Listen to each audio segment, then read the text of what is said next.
Let's see. The video we're gonna go ahead and watch today, bro, is we're gonna go ahead and watch the pranks that actually went too far. So 13-minute video. We're gonna watch this, and we got Wolf Among Us after this.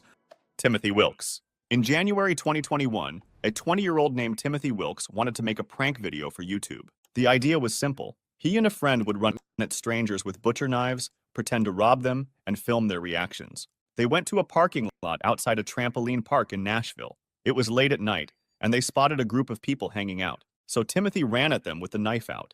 But one of them, a 23-year-old named David Starnes, had a gun. He saw a stranger sprinting at him with a blade, so he shot him. Timothy died. What kind of prank is this? What kind of prank was this? Died before he could say it was a prank. Police arrested David, but let him go without charges. It was self-defense. Bro ran at him. Yo, these pranks is crazy, bro. If somebody runs at me with a knife, bro, and shit like those, you have to blast that if you got it. Ryai, you should recreate this prank. If you just don't want me to have a life, you could just say that, bro. Because this was almost immediate death, bro. The only place this would have went different is the UK, bro. They could have had a one-on-one blade fight. And other than that, bro, this would have went the same anywhere. He had no way of knowing it was a joke. Royal prank call. In December 2012, two Australian radio DJs named Mel Gregg and Michael Christian thought it would be funny to prank call a hospital in London. Kate Middleton, the Duchess of Cambridge at the time, and now Princess of Wales, was there with bad morning sickness, and the whole world wanted to know how she was doing. So they called the hospital pretending to be Queen Elizabeth and Prince Charles. Okay. A nurse named Jacinta Saldanha answered and fell for it. She transferred the call, and another nurse gave out details about Kate's condition. The DJs aired the whole thing, and it made news everywhere. Okay, everyone laughed. How did this turn No bad? one got hurt. 3 days later, Jacinta was found dead. What? What the f happened? Did Tel Aviv pull up? What happened? She was 46. She left 3 notes blaming the prank call, and she didn't even give out the information. She just answered the phone. The DJs never faced charges, but the show got canceled. You're never supposed to reveal information about your patient? Oh, so, like, because she thought it was, like, royalty, she revealed the information, and I'm assuming she might have got in trouble because of it, like, just in terms of getting fired or whatever. But damn, she like, and maybe the, like, attention also added to it as well. And so she took her own life because of that. Which, I'm not gonna lie, it does seem very insane to take your life over that, like that. Also, chat, never take your life, say no to suicide and shit like those. But, like, I just don't know how she was feeling at the time or like exactly what she was going through like in order to cause this, but that seems like insane, bro. Ecuador War of the Worlds. In 1938, a radio host named Orson Welles did a Halloween broadcast in America. Oh, they taught us about this one in school. Like I vaguely remember the name Orson Welles and shit like those, like vaguely remembering. Where he pretended aliens were invading Earth. He made it sound like a real news report, and thousands of people believed it. 11 years later, a radio station in Ecuador decided to do the same thing. But Radio Quito wanted to go bigger. Okay, in the days before the show, the newspaper that owned the station published fake reports about strange objects in the sky. So by the time the broadcast came on, people were already nervous. And it worked. Police and firefighters rushed out of town to fight the aliens. Other radio... All those resources, bro, to go fight some aliens, bro. Radio stations picked up the story and started reporting it too. Hey, at least when Radio Quito finally told everyone it was fake, nobody laughed. A mob surrounded the building and set it on fire. The people trapped inside. Holy, bro, whole angry mob off that is wild though, bro. Burn that shit down with people in it, bro. Called for help, but the police didn't come. They thought it was still part of the joke. The police still thought they was being rage baited. They was like, nah, bro, we not going, bro. And the firefighters thought they was being rage baited too, like after that. Damn, that's... At least 6 people burned to death, including the girlfriend and nephew of the producer, Leonardo Paez. The army had to bring in tanks and tear gas to stop the mob. Paez fled to Venezuela and never came back. Bro, that must be eating him alive every single day, bro. What, bro? What, bro? Yo, that was when rage baiting goes wrong, bro. Daddy 05. In 2017, a YouTube channel called Daddy 05 had 750,000 subscribers and 176 million views. Mike and Heather Martin filmed pranks I'll never forget this apology video. This apology video or response video is definitely going down in one of the worst. I'm not gonna lie to you, bro. on their 5 kids almost every day. Most of the pranks targeted the 2 youngest 9-year-old Cody and 11-year-old Emma. In one video, the parents poured fake ink on the carpet and then screamed at Cody until he cried, calling him a liar. In another, Mike shoved him into a bookcase hard enough to give him a bloody nose. And in another, the dad told one of the older kids to slap Emma across the face. He did, and she started crying. A YouTuber named Philip DeFranco saw the videos and called it child abuse. Shout out So to the police Phil. got involved, and Cody and Emma were taken away and given back to their biological mother, Rose Hall. She hadn't seen them since 2014, after she was tricked into signing over. Yo, Family Channel's deadass fell off, bro. Like in 2010s, there used to be so much Family Channel, bro. Like the word slop that just appeared and spawned in like around this year would have been used to describe Family Channels, bro. Because there were literally hundreds of Family Channels, bro, posting the same thing, bro. Over custody. Both parents were charged with child neglect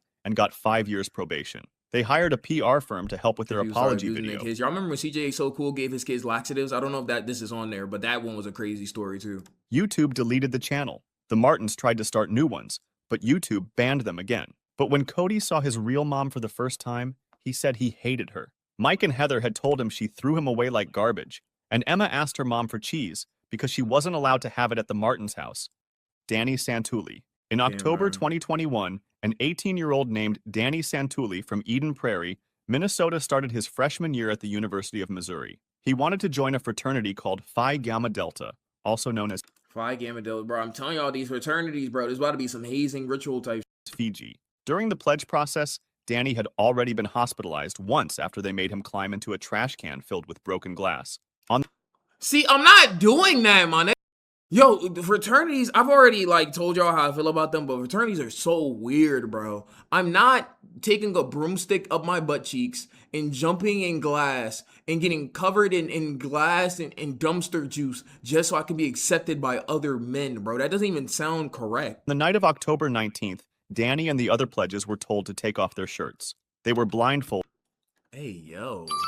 What is this, bro? Like, you're blindfolding me? And yeah. What the fuck is that? Yeah, blindfold yourself. What the fuck? And brought down. I got a speaker on a public bus. My bad. Yo, my bad, bro. 19th, Danny and the other pledges were told to take off their shirts. They were blindfolded and brought down to the basement for something called Pledge Dad Reveal Night. Danny's pledge dad handed him a bottle of Tito's vodka and told him to finish it within an hour. Other members poured beer down his throat through a tube. By 11 p.m., Danny couldn't stand anymore, so they put him on a couch. His lips turned blue and his skin went pale. Wow, he lay bro. there for over an hour while security cameras recorded everything. When they finally tried to carry him to a car, they dropped him on his head. By the time they got to the hospital, his heart had stopped. His blood alcohol level was 0.486. Holy holy, he's gone, bro. I'm not gonna lie. That's crazy, bro. Bro, they better have arrested them. Nearly 6 times the legal limit. 6 times. Danny bro. survived. He was like, there's no way. Is that even survivable for anybody, bro? But he can't walk, Oh, he survived. talk, or see. I might as well, bro. If it's like that, bro, you might as well take me out, bro. You might as well take me out, bro. He can hear, but he can't respond. His attorney called it the worst fraternity hazing injury ever in the United States. The fraternity had been sanctioned for alcohol violations just 13 days before. They were shut down, and 11 members were charged. His family sued 23 of them and settled. His dad watched the security footage because he wanted to see what they did to his son. In December 2024, watch, President Biden signed the Stop Campus Hazing Act, the first federal anti-hazing law, partly because of what happened to Danny. Bro, it's crazy that it took that long for hazing laws to be put in place, bro. That whole culture is just strange, bro. And that to me, it just seems like popularity contest, just getting to the top of the social ladder and shit like that to be accepted by other people and just be popular and wanted and shit. Like stuff like that never interested me. He's bro. 21 now, and he still needs care around the clock. Oh my god, Tanner bro. Cook. In April 2023, Wow, bro. And he still needs care Wow, bro. All because of a hazing ritual. That's crazy how life could be. around the clock. Tanner Cook. In April 2023, a 21-year-old YouTuber named Tanner Cook Bro, look like Yeet. walked into a Like, well, Pre. Mall in Virginia looking for someone to prank. Cook ran a channel called Classified Goons with about What did he see? How did he know? Classified goons, not open goons. It's classified. You can only get this in one area. Oh shit, bruh. This shit classified, bruh. Secret goons, bruh. Oh, you need a password to get these goons ahead of his time. Chat. What did he see? How did he know? What the fuck? These goons? Virginia. What year did he said this is? 21-year. Oh, 2023? Oh, no, he didn't know. He wasn't that ahead of his time. I'm not gonna lie to you, though, bro. This is not Lisa and I Goon. He wasn't that ahead of his time. I'm not gonna lie to you, though, bro. Old YouTuber named Tanner Cook walked into a mall in Virginia looking for someone to prank. Cook ran a channel called Classified Goons with about 50,000. He was barely. When did the word gooning and goons become like a thing? Like 2020, late 2024, 2025? It had to be late 2024 because early 2025 was the Goonicide. So definitely like late 2024, mid 2024 had to be when gooning became a thing. Late 2023, 2024. Looking for someone to prank. Maybe he did. Cook ran a channel called Classified Goons with about 50,000 subscribers. He made $2,000 to $3,000 a month by getting reactions out of strangers. He would pretend to vomit on Uber drivers and follow random customers through stores. Oh, wow. Local sheriff's deputies already knew who he was from previous calls. That day, Cook spotted a DoorDash driver named Alan Coley picking up a food order. Oh, I see. I remember this face, bro. I remember this dude face, bro. I'm pretty sure we looked at this on news years ago, bro. So he walked up behind him, held his phone about 6 inches from his face, and started playing a phrase on loop through Google Translate. Hey, quit thinking about my twinkle. Collie told him to stop, but Cook kept going. Collie backed away, but Cook followed. The whole thing lasted less than 30 seconds. Then Collie pulled out a gun and shot him in the chest. The bullet hit Cook's liver and stomach, and shoppers fled the... I remember when we were looking at this story, it was so crazy. I seen the video to this too, bro. Like, bro kept recording him, and he just shot that. And like I said back then, it was insane that bro shot him.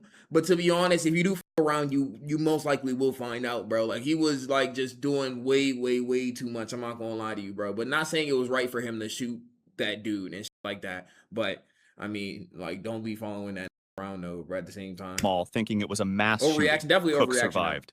At trial, Cook said he had no idea he had scared or angered Collie, but the jury sided with Collie and ruled it was self-defense. Cook was 6 feet 5 inches and had been walking toward a stranger who told him 3 times to stop. Collie was only found guilty of firing a gun inside a building. After the verdict, a reporter asked Cook if he was going to stop making prank videos. He said no. We're going to continue. Man, bro, I would have stopped making prank videos, bro. If I get shot over anything related to a certain type of content, like for example, if I do haunted house exploring and exploration and shit like that, and I get shot in one of those videos, y'all think I'm going to keep doing it? And y'all never going to see that out of me ever again. The videos. It is what it is. It's God's plan at the end of the day. Bro, you almost met Sam God. Pepper kidnapping. In November. Oh, this one is this one is like the most classic prank gone wrong ever, bro. If I'm being honest with you. I think everybody knows about this one. November 2015, a YouTuber named Sam Pepper uploaded a video called Killing Best Friend Prank. Pepper had 2 million subscribers and a history of crossing lines.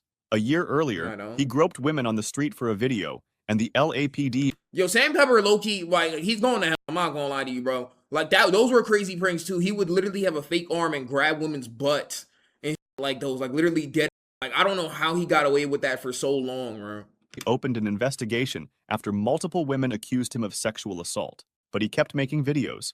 This one showed 2 friends, Sam Golbach and Colby Brock, getting grabbed off the street. A masked man taped Golbach's... Sam and Colby, I think they do, like, haunted house or, like, scary type content and shit like those. Hands and feet, put a bag over his head, and stuffed him in a trunk. The next shot showed both of them tied up on a rooftop. The masked man pointed a gun at Brock's head. Golbach started screaming. "We're just kids from Kansas," he yelled. "He's everything I have!" Then the masked man pulled the trigger, and Brock's body slumped over. Golbach sobbed for a full minute, believing his best friend was dead. Then Brock sat up and told him it was all a prank. Over 100,000 people signed a petition to ban Pepper. The hacker group Anonymous hacked his website and told him, "Your life is essentially..." You know when Anonymous get involved, bro, it's some real shit, ruined. YouTube refused to remove the video. They said it didn't break any rules. A few months later, Pepper made all his videos private and tweeted, "I give up."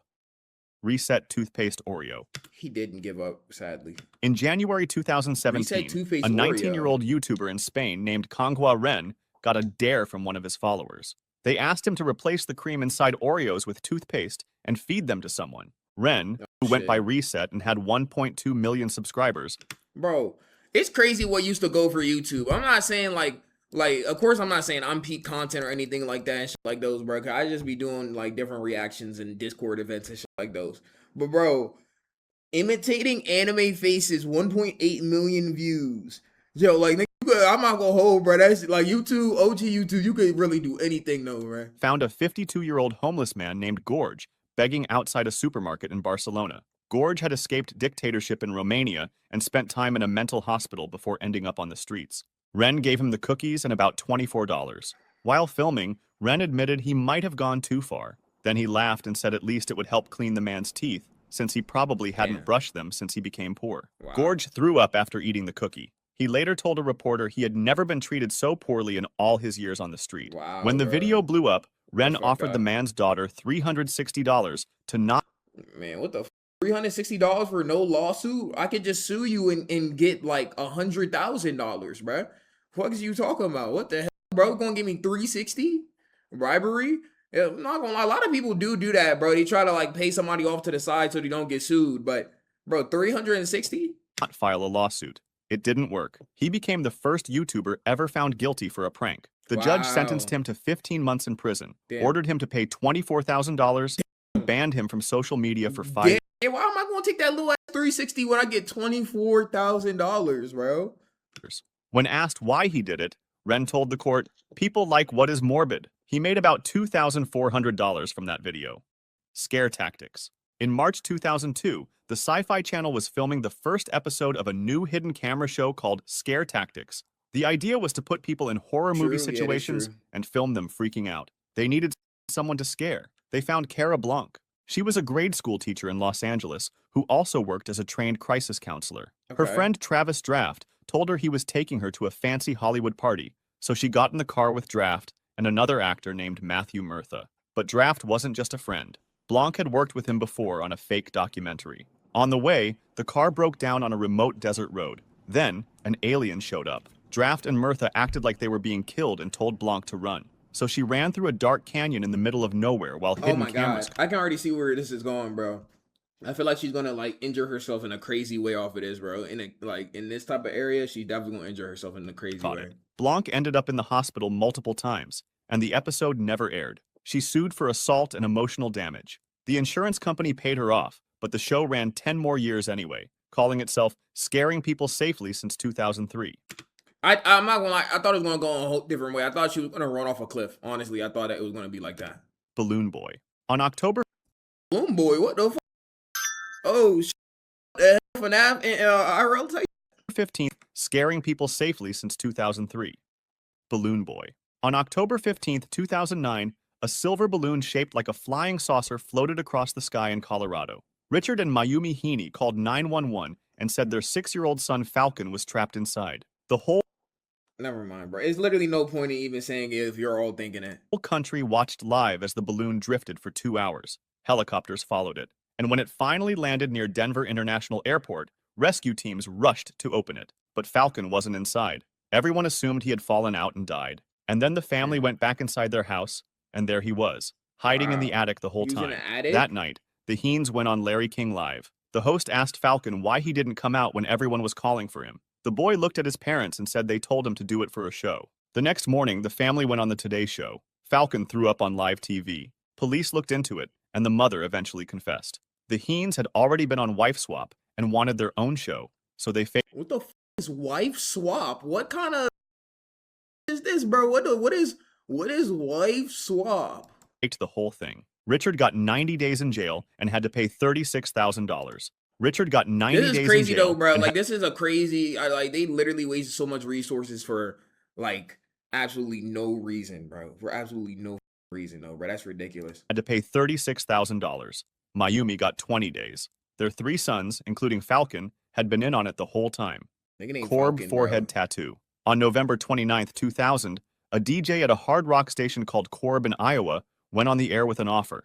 Anyone who tattooed the station's logo on their forehead would get $150,000. Would y'all do that? $150,000 to tattoo the logo on your head, which it looked like it was a heart.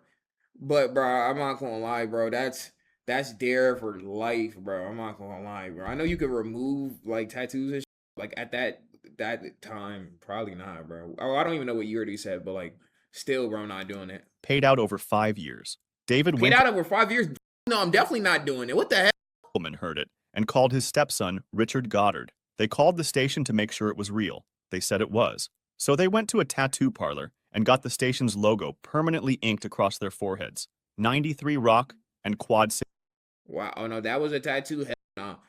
No, but to be honest, this looked like a Floridian exclusive. The bro doesn't have anything to lose, so. City Rocker. A station employee came with them, paid for the tattoos, and took photos for the website. And then they told them it was a joke. Winkle. Yeah, if it's a joke, gang, I ain't gonna lie, bro. You gotta smoke them. Like in GTA, bro, you dead have to smoke them. You get a whole tattoo on your head, motherfuckers be like, it's a break. Like, bro, you should have signed some type of document.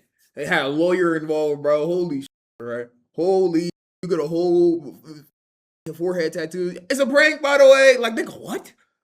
I mean, it's a prank. Yeah, you got a 1v1 combat. Winkleman and Goddard sued, but Winkleman dropped his lawsuit, and Goddard never showed up in court. His case was thrown out. Both men lost their jobs and couldn't find work. 2 years later, Goddard was beaten with a hammer and nearly killed by people he lived with.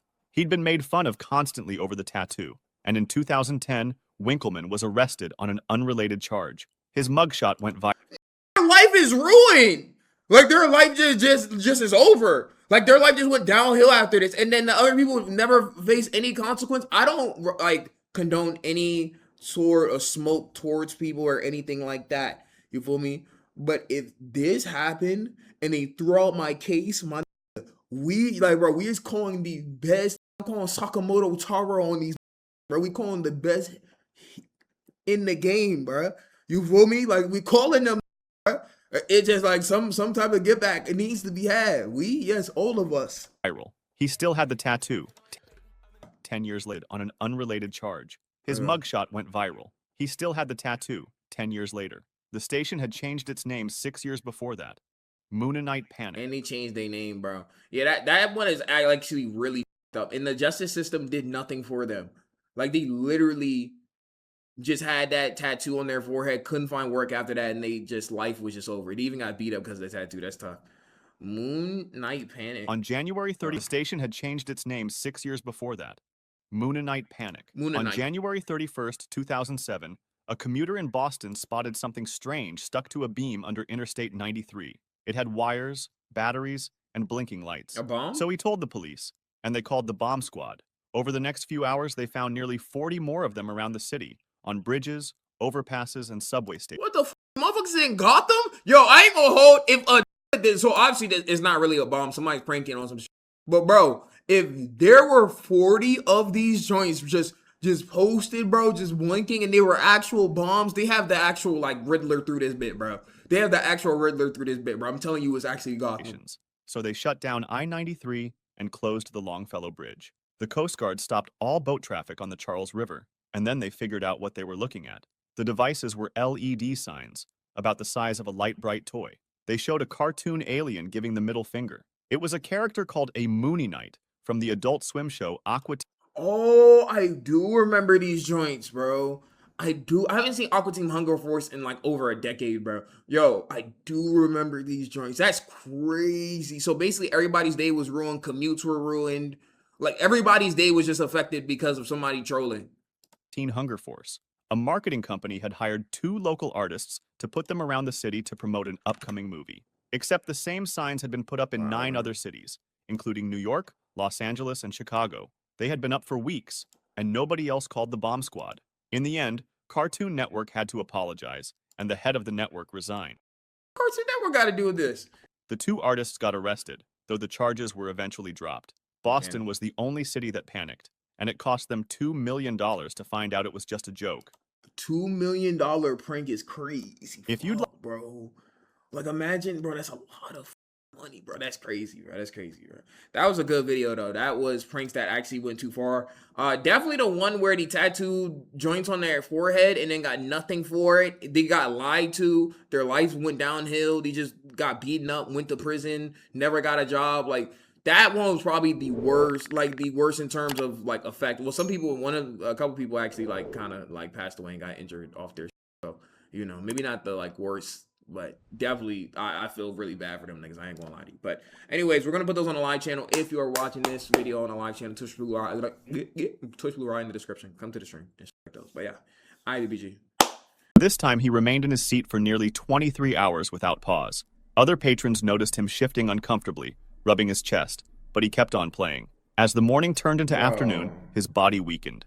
At 3 p.m., he suddenly slumped back in his chair. His arms fell to his side, the mouse slipped from his hand. The attendant rushed over, calling his name, but he was unresponsive. Paramedics were summoned immediately. By the time they arrived, his pulse was faint and irregular. He was transported to a nearby hospital, where doctors attempted to resuscitate him. He was declared dead shortly afterward. Medical staff attributed the death to cardiac arrest, brought on by fatigue, dehydration, and prolonged immobility. Go to the bathroom, bro. Like, I know some people use video games as a form of escape, bro, and I can completely understand that. But you gotta get off that at some point, bro. Give yourself a break. Like, use the bathroom, eat a little bit in between, bro. Like, if you want to know life or the game's cool, bro, but just take a little break in between to go, like, say what's good to your family, bro. Go eat a little bit, drink some water, though, bro. Take a or something, bro, because ain't no game alive is worth it, bro, to do that, bro. Like, the game's not gonna go nowhere. The game's gonna be right there, bro. So just chill.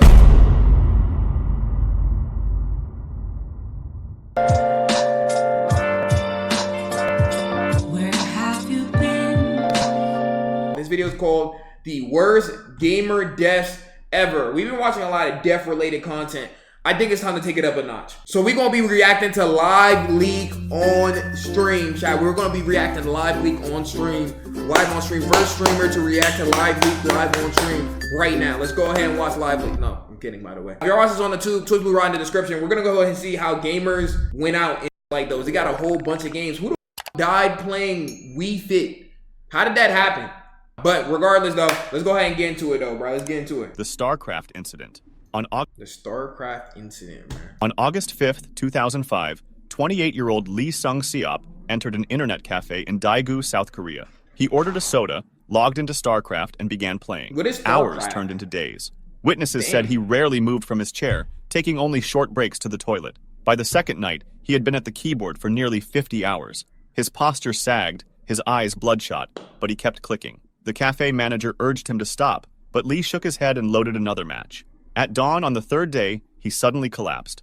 Paramedics arrived quickly. I feel like I heard this story before. Have you ever been addicted to a game before? Like, to where you're really no-lifing that? I'm trying to think. I know I have. Definitely a couple Pokemon games I know like that. Fortnite, like specifically season 4 and the 5, I know like that. Bro, school would be the next day and I would wait for the next season. Like, it would be the downtime and I wouldn't go to sleep because I wanted to be the first person to get the new drift skin and like those, bro. Like, Fortnite, like I'm talking about some real, like, I'm not talking about you on the game for like 5 hours. I'm talking about you really like have nothing else to do but play the motherfucking game, bro. Like, sometimes it be like those games, but never to this extent. This was playing the game and it caused his death because bro wouldn't get off the game. Unresponsive. At the hospital, doctors confirmed cardiac arrest brought on by exhaustion, dehydration, and blood clotting from immobility. He was pronounced dead shortly after arrival.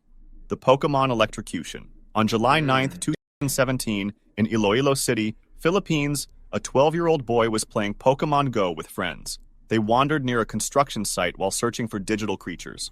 The boy, holding his phone, climbed onto a metal structure close to overhead power lines. Witnesses said he lost his balance and reached out for support. His hand made contact with a live electrical cable. A loud crack followed, and he collapsed instantly. Friends screamed for help, and bystanders rushed over. Emergency. I already went on the whole monologue about me not being able to play Pokemon Go, so I'm not going to do it again.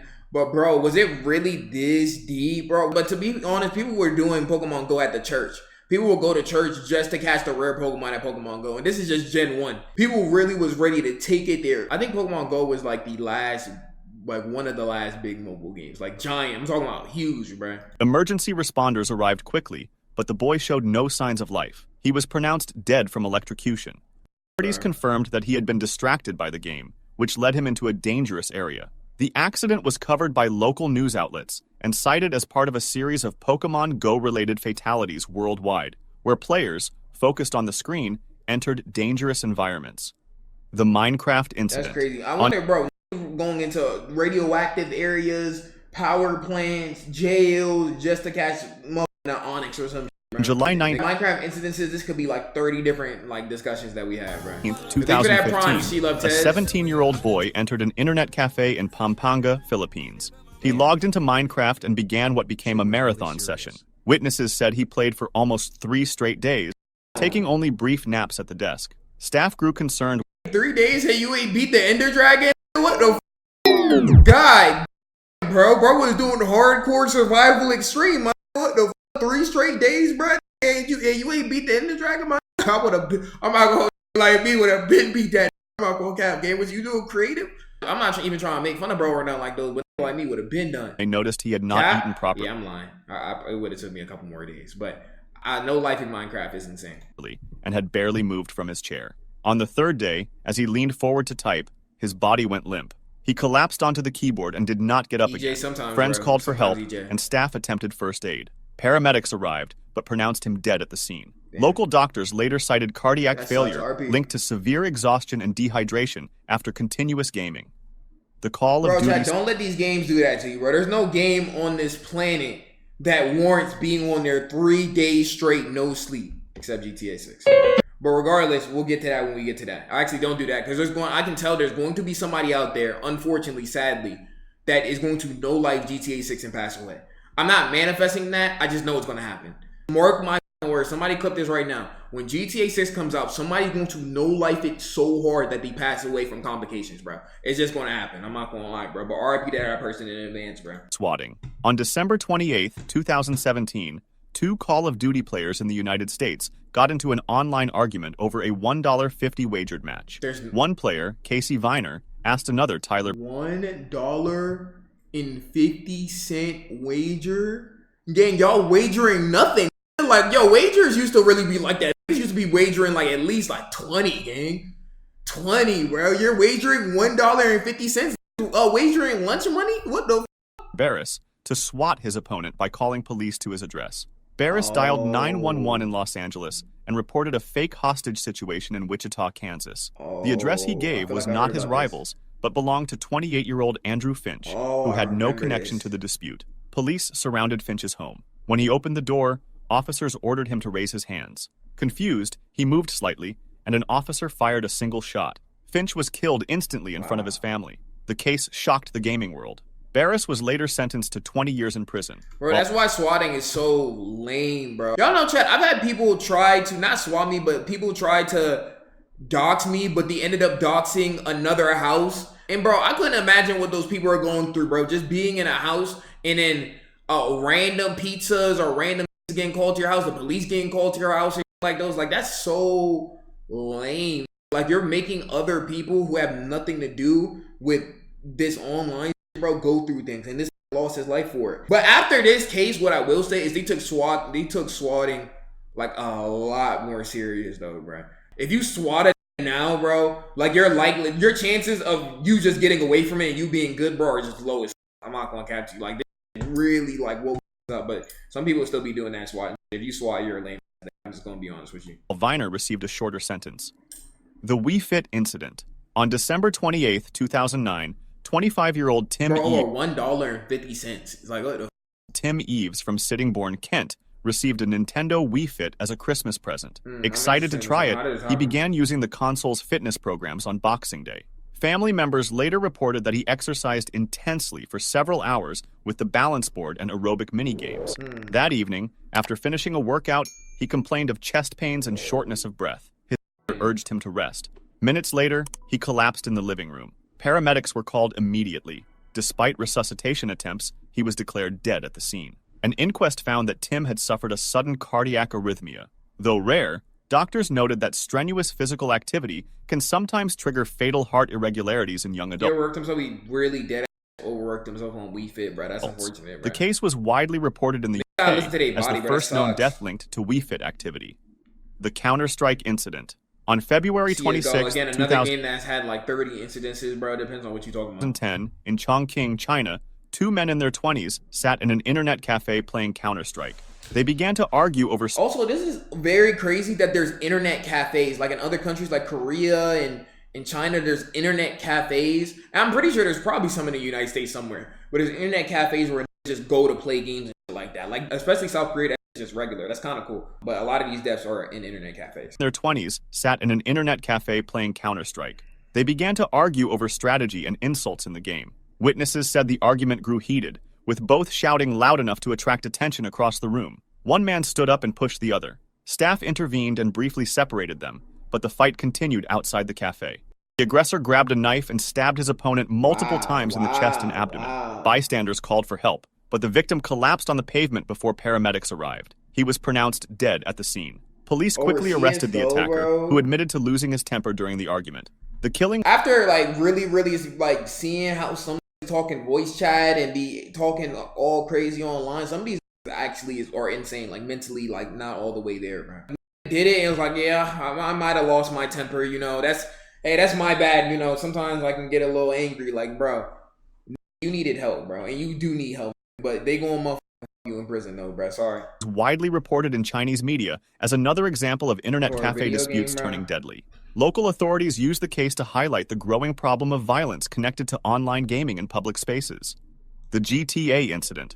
On August 3, 2008, in Bangkok, Thailand, 18-year-old high school student Pol Wat Chino. 18-year-old? 2008, in Bangkok, Thailand, 18-year-old... That's a grown man, high school student. This Sukasa, this a grown, like 27, bro? What a 18-year-old high school student.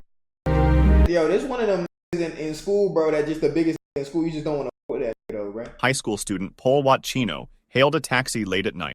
When they reached his destination, instead of paying, he pulled a knife and attacked the 54-year-old driver. Wow. He stabbed him multiple times before dragging the body from the car and attempting to drive away. Witnesses quickly alerted police, who intercepted him only minutes later. He confessed that he had been playing Grand Theft Auto and wanted to know what it felt like to hijack a car in real life. But gang, that's not the game's fault, bro. And I know people will always be like, oh, it's the games are doing this, the games. Bro, they've been trying to do this since the start of time. That's an idiot, bro. If anybody could play a game, bro, like Grand Theft Auto and can think, I want to go rob out his motherfucking car though, bro, and steal and then motherfucking stab it 30 times, then use a motherfucking guy RPG to motherfucking blow his whole motherfucking life savings up and like that. You're crazy. You're actually insane, man.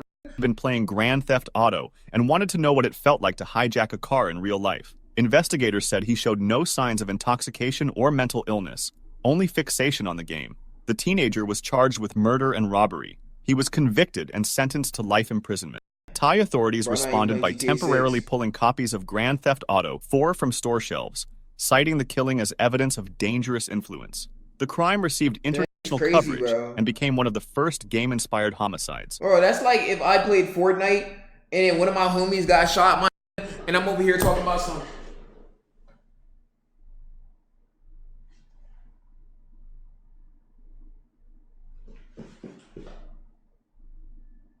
Like, come on, man. Like, can we be serious for a second, bro? We can't blame it all on the games, bro. The VR incident.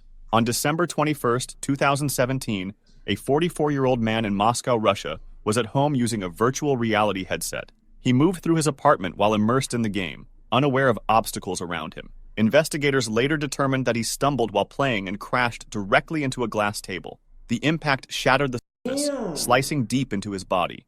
Alone in the apartment, he was unable to call for help. Neighbors reported hearing a loud crash, but did not enter. Hours later, neighbors found him lying in the living room surrounded by broken glass.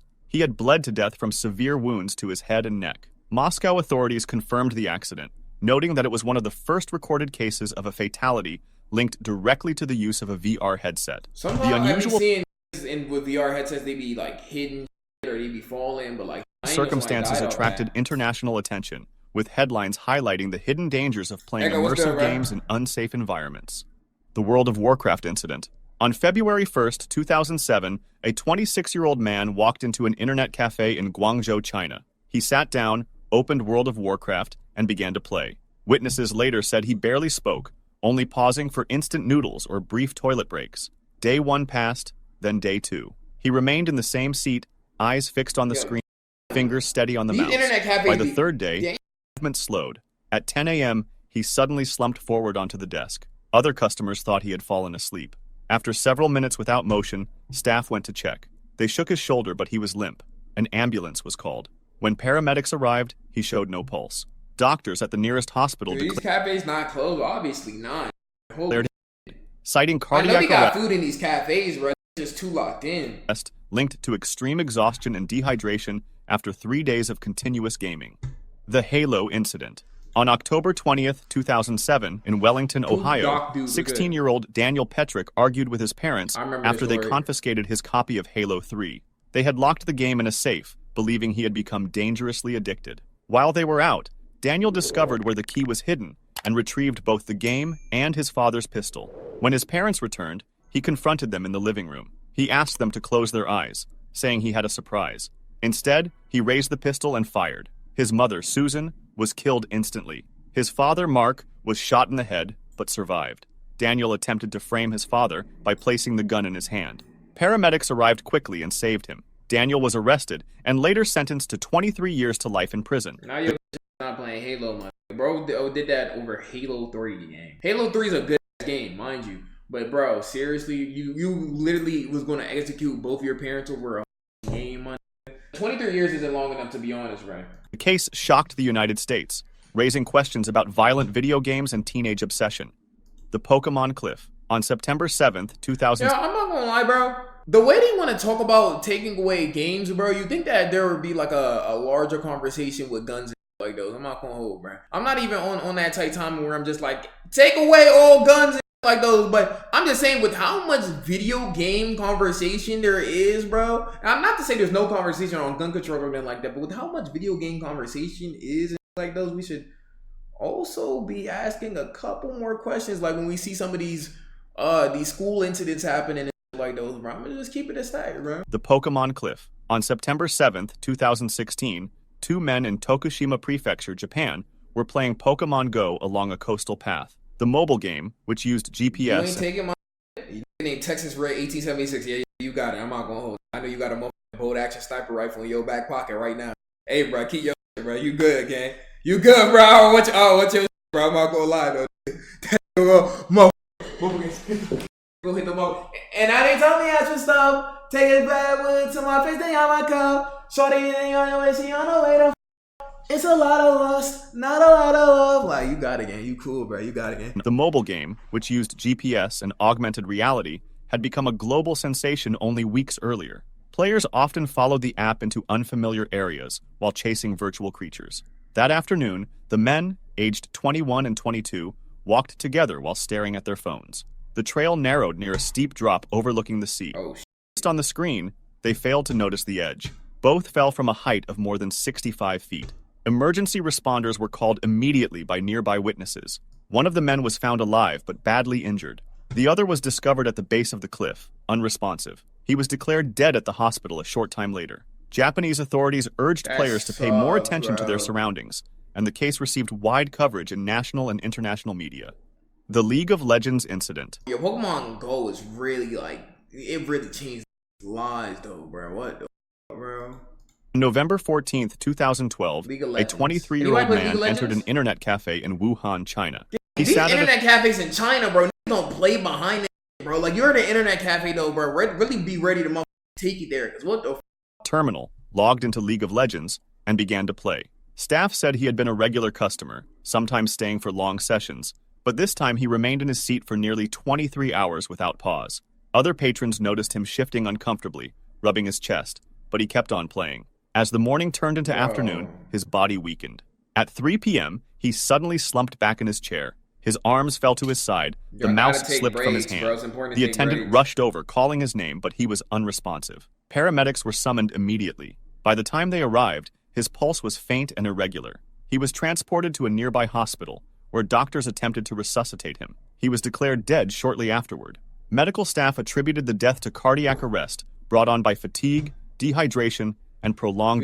go to the bathroom, bro. Like, I know some people use video games as a form of escape, bro, and I can completely understand that. But you gotta get off that, at some point, bro. Give yourself a break. Like, use the bathroom, eat a little bit in between, bro. Like, if you want to know life or the game's cool, bro, but just take a little break in between to go, like, say what's good to your family, bro. Go eat a little bit, drink some more water, though, bro. Take a or something, bro, because ain't no game alive is worth it, bro, to do that, bro. Like, the game's not going to go nowhere. The game's going to be right there, bro. So just chill, like, and just take care of yourself. Several such incidents reported in China during that period. The League of Legends 2 game, like, it's like on League, like, what's going on League that it was that deep? Lineage 2 incident. On March 29th, 2005 in Shanghai, two friends. Yo, China bodies when it comes to game is crazy. Dang, this is like the 5th incident this video in China. The only thing that would make this crazy if they said it was at a low gaming cafe. Two friends, Qiu Chengwei and Zhu Kaoyuan, played the online game Lineage 2. Qiu loaned Zhu a powerful virtual sword, the Dragon Saber.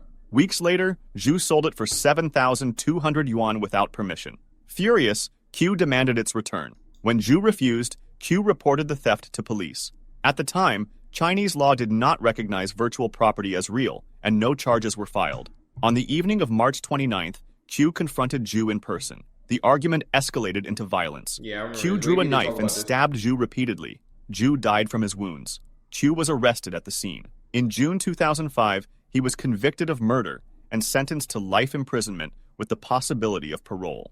The killing became one of the first high-profile cases linking disputes over virtual items to real-world homicide, sparking debate in China over the value and legal status of digital property.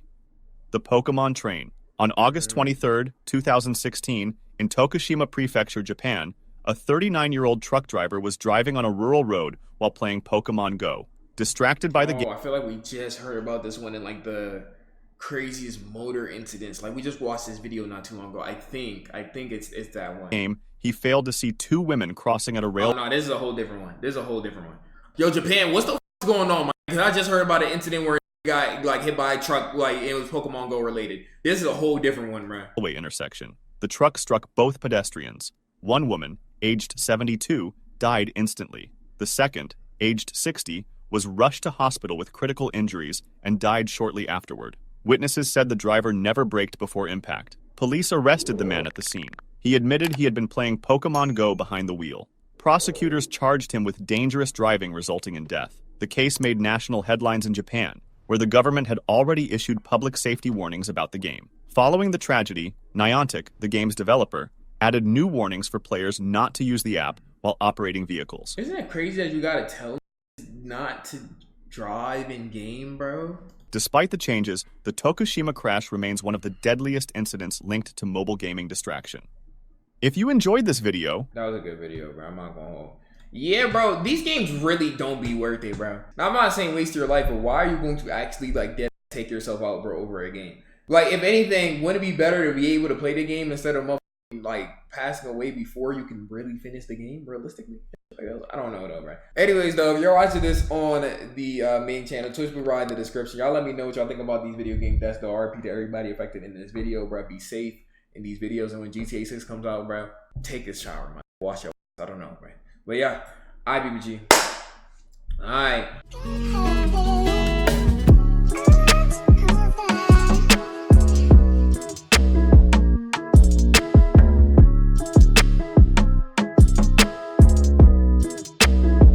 The worst school trip deaths ever. Let's go ahead and see. Yo, if y'all going, is anybody going on a school trip anytime soon? Because maybe you shouldn't watch this with me. I'm not gonna lie to you, bro. Maybe you shouldn't watch this if you are going on a school trip soon. But stay prayed up and make sure you're good. I ain't gonna lie. There was times where we would go on a school trip and we would cross this big ass steel bridge, and I thought, damn, what if this bus just fell into the water? Luckily, it never did. But I'm assuming there's a lot of scenarios where school trips went bad, like that. But if you're watching this on the tube, Twitch Blue Ryai, let's go. Sewol Ferry disaster. On April 16th, 2014, students from Danwon High School in South Korea boarded the Sewol Ferry for a class trip to Jeju Island. There were 476 people on board. Most were teenagers. They wore their school uniforms and carried backpacks. Some had cameras. Others had snacks for the journey. They were excited. It was supposed to be a fun field trip. The ferry was 475 feet long. Damn. It had been modified to carry more passengers and cargo. The modifications made it less stable. But nobody told the students this. Around 8:48 a.m., The ferry was sailing through the Yellow Sea. The water was calm. Students were in the common areas. Some were eating breakfast. Others were taking selfies and posting on social media. A few How were did still this go sleeping in their wrong, bro? cabins below Yo, deck. why? Anytime I hear about this island, there's always some fuck shit going on it, bro. Like, I know it's an island that a lot of people visit, but anytime I hear this island, bro, it's always some like tragedy or some crazy shit, bro. Even in motherfucking shows, man. At 8:49 a.m., the ferry made a sharp turn, too sharp that it caused the ship to tilt to one side. Students stumbled and trays slid across the floor. Everyone was in panic. Then, the intercom crackled. A voice told everyone to stay where they were. The students obediently listened. They trusted the crew, but the ship never stopped tilting further. On the other end, the captain and crew members began evacuating. They left first, leaving the passengers aboard. Wow! Dead ass serious? Imagine. This is just captain speaking. Everybody stay calm, stay remained. Everything's gonna be okay. All right, nigga, let's get the out of here, though, bro. Go, go, go, go, go. Yo, this is going to hell, bro. I'm not gonna lie. They have to arrest these, bro. There's no way, bro. There's no way, bro. 9:30 a.m., the ship was already listing at 50 degrees. I thought a captain goes down with his. Their cabins were faced with rising water. The corridors had become steep slopes. Some tried climbing out. Others stayed in their rooms like they'd been told. They were scared, confused. Yet, the water kept rising. Students who tried escaping faced flooded stairwells. Right, acting The like water this was is how dark. he wouldn't do us, gang. I would never be a ship captain. One, I ain't gonna lie to you, bro. And two, I would tell y'all to play y'all life. I wouldn't tell y'all to stay in place, bro. And the is tilting over. Why not just tell them to play their life? And cold. Some made it to windows but couldn't break through. Others got stuck in narrow passages as the ship turned on its side. At 10:31 a.m., the Sewol capsized completely. Divers arrived but couldn't get inside immediately. The currents were too strong. When they finally entered, they found students still in their cabins, still wearing their uniforms. Some were holding hands. Others had their life jackets on, but had never left their rooms. Wow, 304 bro. people had died. Most of whom were students from 304? Ganwon High School. Only 172 survived. Shoes and backpacks later washed up on shore. The captain was later arrested and sentenced to life in prison. I bet he wasn't. Yo, that Mount captain's a idiot. Like, why would you tell them to stay in there, bro, and leave? I'm not surprised he got life in prison, bro. Hood incident. Mount Hood incident. Nothing good can happen from a place called Mount Hood, bro. May 12th, 1986, 19 students and staff from Oregon Episcopal School gathered at Timberline Lodge on Mount Hood. They were there for base camp, a required outdoor education program. The students were excited. Are required to go to a mountain called Mount Hood? Yeah, I think it's better than.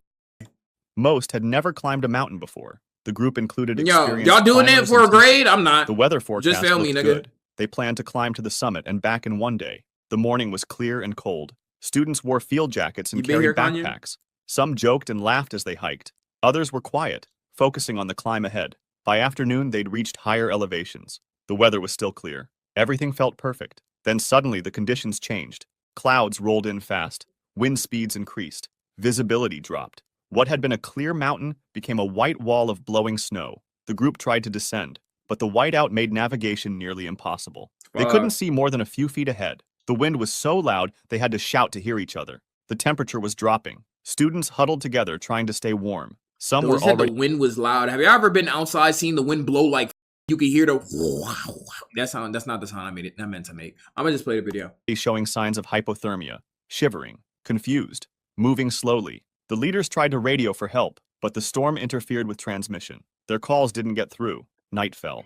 The temperature dropped to 10 degrees Fahrenheit. Wind speeds hit 100 miles per hour. Students dug into the snow trying to create shelter. The storm lasted through the night. Students in light jackets faced brutal cold. Frostbite set in. Hypothermia took hold. Rescuers tried reaching them, but the storm was too severe. Helicopters couldn't fly. Ground teams couldn't move in the whiteout. By morning, the storm had passed. Rescue teams found the survivors first. Then they found the others. Bodies curled near rocks. Clothing became stiff with ice.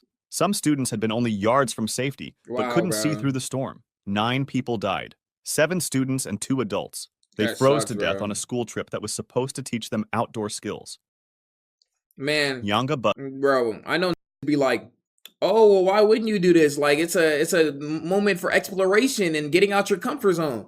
Sometimes I don't want to get out my comfort zone. I'm not gonna lie to you though, bro. Anything can motherfucking happen. And I know you don't always gotta live life like that, being scared of everything. But nigga, that don't mean I gotta goddamn climb an icy ass mountain, man. Like, yo, some shit in this life ain't for you though, bro. And that's one of them. Well, for me tragedy. personally, I don't know On about y'all. August 3rd, 1991, Bus tragedy. Oh, Nyanga. students from St. Killian's Mission School piled onto buses for a sports day trip at Regina Coeli School in Zimbabwe. It was a beautiful morning. Shout out The kids Zimbabwe. were loud and excited. They'd spent the day competing in games, running races, playing football, and laughing with friends. Around 82 school children were on the buses heading home. They were tired but happy. Some had won medals. Others compared bruises from the day's I activity. know that was probably like a very, very fire time to be like, you know, getting medals and doing field day activities like that shit. Y'all have field day at y'all school. Doing shit like that is always lit. The bus was full of chatter and singing. The route moved through the mountains near Nyanga, Oh, man. 180 miles southeast shit of already looked Zimbabwe's treacherous. capital, Harare. Beautiful scenery, sharp curves, steep drops. The bus was moving fast, Oh, man. too fast for the winding roads. Some students noticed. A few felt nervous as the bus swayed around corners. Teachers told the driver to slow down. He didn't listen. The bus approached another curve. At that moment, the driver hit the brakes, but it was too late. Oh, The bus man. rolled off. See, the bus driver's a idiot. You see that road where it's a big ass, steep ass goddamn drop and it's a narrow ass road, bro. Slow your ass down, nigga, unless you want to kill yourself and all of us, bro. What the told that to slow down too, he still ain't do it. Like, bro, just let me off at that point. Off the road down the hillside. Students screamed. My heart would literally be Bodies in my tumbled ass this inside. entire time. Windows shattered. When it finally stopped, the wreckage was catastrophic. The bus had been torn apart. Somehow the bus driver's gonna survive. Bodies were scattered across the slope. Sports equipment lay everywhere. Survivors crawled out. Some were in shock. Others screamed for help. The smell of petrol filled the air. A few students tried helping their friends but couldn't move them. Too much blood. Wow, Too many bro. injuries. That sucks. Rescue took hours. The crash site was a remote rural valley. There were limited emergency services. The accident claimed the lives of 89 people. Wow, 82 were bro. school children. Kids who'd been celebrating just hours. All because the bus driver is not gonna like. Why the is you going fast? You don't got no poom poom waiting for you at home. Go like, bro. And now you're probably packed up too. Earlier are now gone because a driver wouldn't slow down. Alton bus. Stupid ass, like, bro. That's why I don't like being in a car with people who drive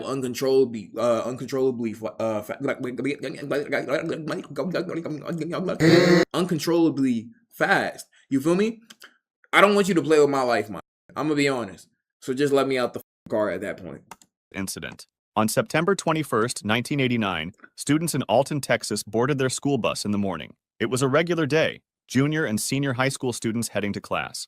81 students were on board. The bus traveled along Highway 336. The driver was familiar with the route. A few moments later, something tragic happened. At an intersection, a Dr. Pepper delivery truck approached from another direction. Dr. Pepper The truck delivery driver was truck? supposed to stop, but he didn't stop. Suddenly, the truck slammed into the side of the bus at full speed. The impact was massive. Metal crunched. Glass exploded. What the Students were fuck? thrown from their seats. The bus veered off the road. It plunged into a water-filled caliche pit and began sinking immediately. That's so unfortunate, bro. That's literally the worst place for that to happen. Students were disoriented from the crash. They tried finding exits, but they couldn't find any because bodies were pressed together, blocking the exits. Within minutes, the water was already over their heads. The students held their breath. They tried swimming toward the windows, but many couldn't break through. Others got trapped by seat Wow, frames bro. and metal debris. Some students near the exits made it out. They surfaced gasping and watched in horror as the bus sank deeper. Rescuers arrived and dove into the murky water. They pulled students out one by one. Some were conscious. Most weren't. 21 students were recorded dead from the incident. What Dead sea. What about the dude driving that Dr. Pepper? Like, is he like sped? Is that nigga blind? Like, what happened with that? Like, did he get arrested? Did he like? Why did he do that? What happened to him? Tragedy. On October 25th, 2018, Dead Sea school tragedy. children from Jordan arrived at Zarqa, Mayan, near the Dead Sea for an educational trip. It was a popular spot. Hot springs, The driver beautiful passed? gorges, and rocky Damn. passages perfect for photos. The morning was sunny and warm. Students explored the area. They took pictures and walked through narrow wadis.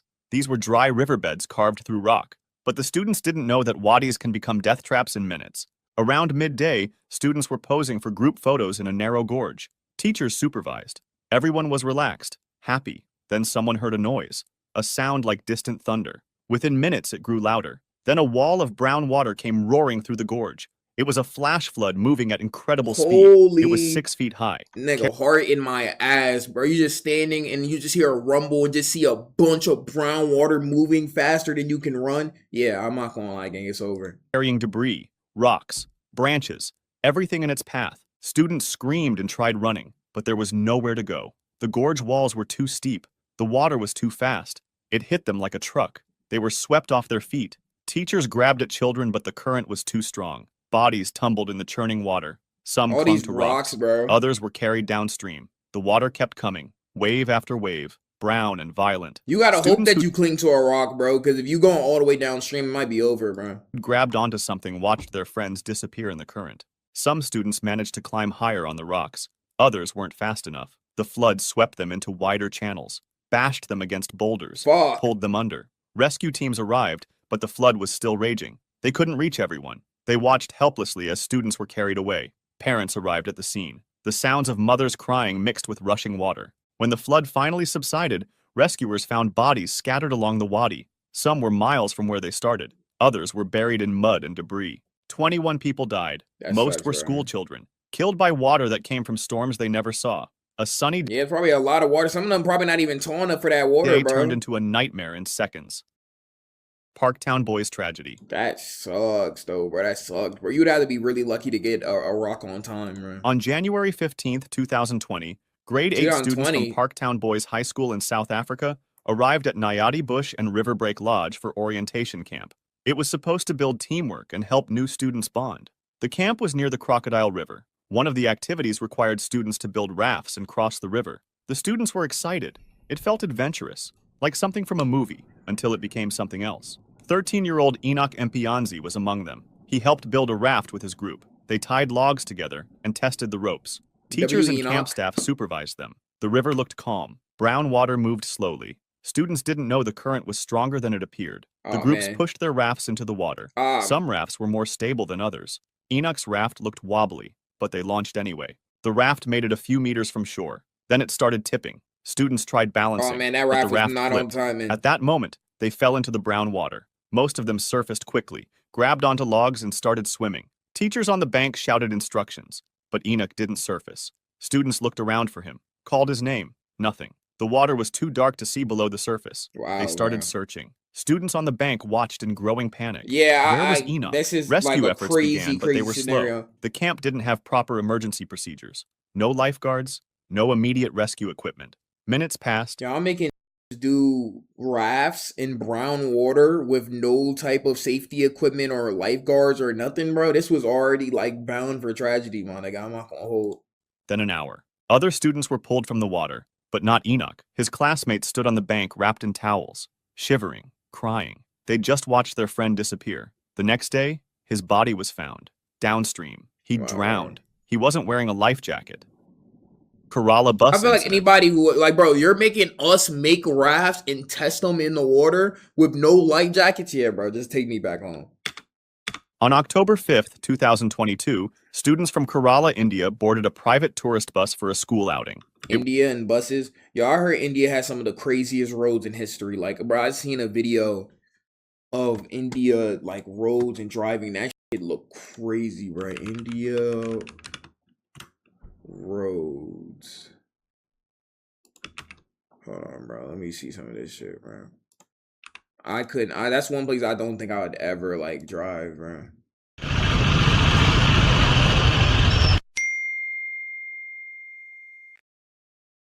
Focus here. Okay, I'm focused. Holy, like, bro.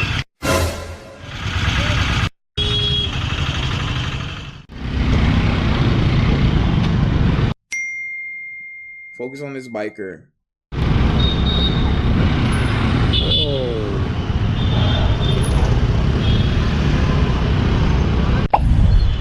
Like, bro, it's so congested on these roads. So I know it's very easy for a car accident to happen right there, bro. There's no, like, it's not really organized right there. It was late evening. Most students were tired from the day's activities. Some slept Did these guys really put iPhone notification message as a real sound effect in a video? Yo, chill. in their outing. It was late 22. Students from Kerala, India boarded a private tourist bus for a school outing. It was late evening. Most students were tired from the day's activities. Some slept in their seats. Others talked quietly. The bus traveled along a highway heading home. The driver was going fast, much faster than safe. He was trying to overtake another vehicle. Ahead was a state transport bus. Gang, you're a bus trying to overtake another vehicle, bro. I've never been overtaken by a bus or a truck, bro. Like, bro, like, come on. Like, you're a big-ass vehicle. Serve your purpose, my nigga. But he was trying to get in front of another big-ass vehicle. But the driver didn't see it until it was too late. He slammed on the brakes. The bus skidded, but the speed was too high. The tourist bus crashed into the state bus at high speed. The impact was catastrophic. The front of the bus crumpled. Students were thrown forward and the bus rolled onto its side. Inside was chaos. Students who'd been sleeping woke up to pain and screaming. Wow, Others bro. couldn't move. They were trapped by twisted metal and overturned seats. That sucks, Those who could bro. move tried helping others, but some students weren't responding. Blood covered the floor. The smell of fuel filled the air. Emergency services arrived. They cut through metal to reach trapped students, pulled bodies from the wreckage. Some students were conscious. Others weren't breathing. Parents rushed to hospitals. Corridors filled with crying families. Doctors worked on student. They be telling the truth when they say a lot of car accidents happen because of impatient ass niggas. I ain't gonna lie to you, bro. Just being impatient or just like speeding, bro, not really just waiting like that is why a lot of car accidents happen in the world, bro. I ain't gonna lie. It's crazy out here. I ain't gonna hold. After student. Some survived with injuries. Others didn't make it. Eventually, 9 people died. 5 If of there were whom- seatbelts, this wouldn't be so bad. But I mean, at least the buses I rode on didn't have seatbelts. Maybe if it was a coach bus, then yeah. But did y'all have seatbelts in y'all bus? I'm pretty sure if you had seatbelts on your buses, like at least going to school, I think that meant that you were like, never mind. were students. That's What make it? Doctors worked on student after student. Some survived with injuries. Others didn't make it. Eventually, 9 How you people know, died, 5 of whom were students. Wasan Gishu incident. On October 28, 2023, primary school pupils from Arap Moi Primary School in Kenya arrived at a Kenya. man-made dam in Uasin Gishu County for a school outing. It was supposed to be an educational trip in preparation for an examination. The children were young and excited. The dam was a popular local spot, perfect for small boat rides and nature lessons. The teachers had organized canoe trips across the water. The children gathered at the water's edge. They wore their school uniforms. Some carried lunches their parents had packed. They talked excitedly about getting in the boats. Why'd you take them to Most a had never dam? been in a canoe before. The I boats don't were know, bro. small and made with simple wooden craft and rafts. They climbed in groups, too many in each boat. The teachers tried Have organizing y'all them. ever done a field trip where y'all had to go in like rafts? I actually have. I'm not gonna lie. In elementary school, they took us to this lake, this big ass lake, and we would drive on boats. Like we had life vests though, but we literally would like canoe on boats and shit like that. Like I did do that once in elementary school. I'm not gonna lie to you, right? But the children were eager. They pushed off from shore. The boats sat low in the water, overloaded, but they didn't notice. They were laughing, splashing water at each other. As they moved slowly across the dam, one of the boats started tipping. The children shifted their weight trying to balance, but there were too many bodies on one side. The boat tilted further, and water started pouring over the edge. The children screamed. Some tried jumping to the other side, but that made it worse. At 5 p.m., the boat flipped completely. They all Damn, fell bro. into the water. Most couldn't swim. They tried grabbing onto the overturned boat, but their hands kept slipping. Nobody was wearing life jackets. Teachers on shore started bro, shouting. Y'all like, come on, man. Come on, nobody got a life jacket on. Y'all teachers are making these students do this shit in the water. Like it's gonna go bad. Other boats tried turning back, but they were too far away. The pupils in the water were sinking fast, small arms reaching up, faces disappearing under the surface. The water wasn't deep, but panic made them forget to stand. They inhaled water, Wow. choked and drowned. Teachers ran into the water trying to reach them, but by the time they got there, several children had already sunk. The surface was eerily Damn, calm. how long did they just take? ripples where they had been moments before. Rescuers pulled the children from the water. Some were still conscious, coughing up water. Others were limp. The pupils were wrapped in blankets and sat crying, watching their friends being carried away. In the end, 5 pupils died. They had drowned in a school outing that should have been fun. Lake Timiskaming Incident. On June 11, 1978, 27 students from St. John's School in Toronto set out on a canoeing expedition. The boys were between 12 and 13 years old. It was Okay. part of the school's mandatory outdoor education program. Yo, what is this mandatory? That's got to be a Canadian shit like thing, bro. What is this mandatory outdoor exploration? Bitch, like next thing I'm Christopher Columbus. The next thing I'm Lewis and Clark. Like, what is this mandatory outdoor exploration shit, bro? Y'all could not like make me do all this extracurricular ass shit if I didn't want to, bro. Just feel me. A character-building wilderness trip on Lake Timiskaming, about 217 miles north of Ottawa. 4 teachers and staff went with them for supervision. They'd done this trip before. It was tradition. The boys paddled in groups. Multiple canoes spread across the lake. The water was calm at first. The boys were in good spirits. And it's Toronto, so you Some gotta sang drink songs. Others competed to see who could paddle fastest. They were miles from shore when the weather suddenly changed. Dark clouds appeared on the horizon. The calm water turned choppy. Commodoro Teachers here, and I got a recognized very important question. When are we doing the 2 balls, 2 cocks challenge?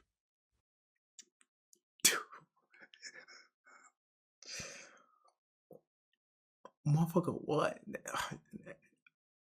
I don't know, bro. the danger. Dark clouds appeared on the horizon. Yo, The calm I water don't even turned know what shore that when the is. weather Nigga, what is that, bro? suddenly changed. Dark clouds appeared on the horizon. The calm water turned choppy. Hashtag Teachers soon. recognized the danger. They signaled the Yeah, let me get my head back in this video, bro. That just took me out of it, bro. paddle fastest. Give us a They were day. miles Yo, what's wrong with you? from shore when the weather suddenly changed. Dark clouds appeared on the horizon. The calm water turned choppy. Teachers recognized the danger. They signaled the canoes to head for shore, but they were too far out. Before they could reach land, the storm hit. The boys paddled desperately, but the waves were too strong. In a moment, one canoe capsized, then Wow. another. Wow. The boys were thrown into the cold water. They tried swimming, but the waves kept pushing them under. Life jackets kept them afloat, but the water temperature was 39.2 degrees Fahrenheit. God An damn, average adult bro, won't last fuck. beyond 40 minutes in it. Ah, Teachers in other bro. canoes tried Yo, reaching it's the crazy because when you first get in the water, like in a pool or something, you feel cold as hell. Like your whole body feels cold. Like that's why niggas gotta do it one at a time, or some people do it all at once, like if you cannonball and shit. But that feels cold, and that drink's a lot warmer than 39. So imagine being in a 39-degree fucking pool. boys in the water. But the storm was too violent. Their own canoes were taking on water. Some started capsizing too. The storm lasted for hours. By the time it passed, rescue boats found what's good, survivors bro? clinging to overturned canoes, shivering violently in shock. Others floated face down in life jackets. Their bodies had given up fighting the cold. 13 people died, 12 boys and 1 teacher. They drowned Wow, and bro. died from hypothermia on a school trip that was supposed to build character. The lake took them one That by shit one did while their not build classmates watched character. helplessly. Talking about some outdoor school trip to build character. If I want to build character, gang, I'm gonna fucking go play Elden Ring. If you'd like to see more stories like this, Man, good video, bro. Good video. Yeah, I'm not down with all these school trips and like those. Like, I don't know what's going on. You know, like me, Six Flags. The Science Center's pretty cool. Museums are pretty cool. I even take a college campus. That's pretty cool too. I ain't gonna lie. But anyways, we're gonna go ahead and put those on the live channel. If you're watching this on the live channel, Twitch, Blue Ryai in the description. Come to the stream for sure. But yeah, alright, BBG. April 2004, Nah, he's so Cullen cut. said he was guilty of killing 13 patients and trying to kill 2 others. He got 11 life sentences in a Damn, row. 11? And can't get out of prison until 2403. He got 11 life sentences in a row and can't get out of Yo, nigga, they sealed your ass. He must have been in a no execution state, bro. Because they sealed this nigga, bro. What the fuck?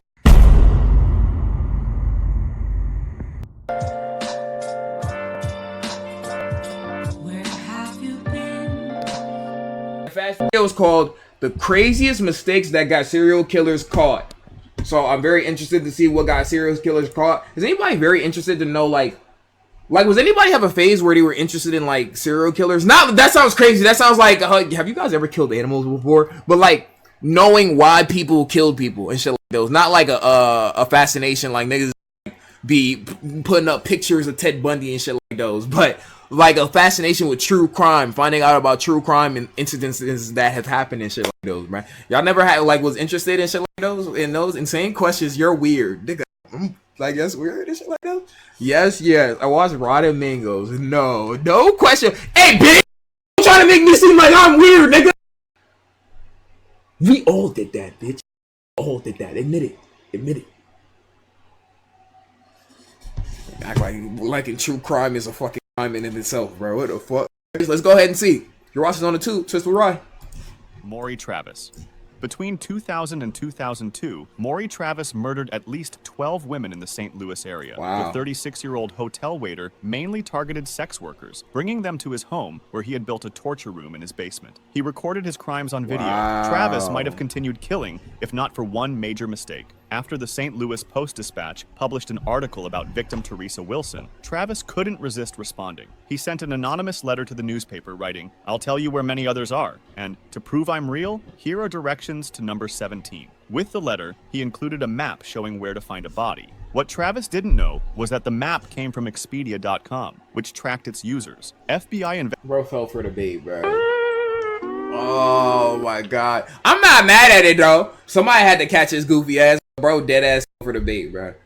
Like that's so insane. Yeah, get that nigga out of there, bro. We need to get bro the electric chair. was that the map came from Expedia.com, which tracked its users. FBI investigators contacted Expedia and got a list of IP addresses that had accessed their mapping service, and one of those addresses belonged to Travis. When police searched his home in June 2002, they found his torture room, newspaper clippings about his crimes, and videos of Travis killing his victims. During questioning, That's crazy. he slipped up again by asking to see the murdered girls, even though police hadn't told him the women were dead. DNA from a soda he can snitched on Travis used himself, matched the bro. evidence from 2 victims. The case was solid, but Travis unalived himself in jail 3 days after his arrest. Damn, bro couldn't handle the heat, lame man. Bro, I ain't gonna cap, bro. He was snitching on himself, bro. Yeah, you was your own downfall. That's unfortunate, bro. Well, that's fortunate for us. You know, unfortunate for you, though, bro. That's tough. GG, smoking on him. Desiree Landru. Between 1915 That's crazy, bro. Like, there's probably a serial killer for the year that you were born, bro. That's fucking insane. jail 3 days after his arrest. Henri Desiree Landru. Between 1915 and 1919, Henri Landru killed at least 11 people in France. The 40-year-old man targeted lonely widows during World War I, placing ads in newspapers in which he claimed to be a respectable widower looking for marriage. This is a fucking bad thing, bro. You targeted people whose husbands were dead or motherfucking people who had husbands in the war and shit like that, because it said he targeted widows, no? The 40-year-old man targeted lonely widows during No, so you targeted people who had dead husbands in the war. World War I, placing ads in newspapers in which he claimed to be a respectable widower looking This is a fucking ass, bro. That's the most insane people to target, bro. They already have their husbands dead, bro. for marriage. Landru charmed women who had money, convinced them to sell their things and move in with him, then killed them and took their money. What led to his capture was a small but telling mistake. Investigators found that when Landru took victims to his country house, he always bought one-way tickets for them, but round-trip tickets for himself. This pattern showed he knew these women would never come back. The police wasn't able to find direct evidence, only some bone fragments and teeth in his stove and garden. This, combined with the one-way tickets, was enough to identify him as the murderer. Landru was found Damn. guilty of 11 murders on November 30th, 1921, and was executed by guillotine on Yo, they guillotine this nigga. They didn't bring that shit back, low key. I ain't gonna hold. I don't know why they take it away, chat. Because it was a cruel and unusual punishment. Nigga, he didn't execute it, bro. Like we low key need to bring this shit back. I'm not gonna cap to you, bro. February 25th, 1922. Lamarck's Devin McWilliams. Between Lamarck's, 2006 please and don't be black. 2009, Lamarck's Devin McWilliams Oh man, fuck.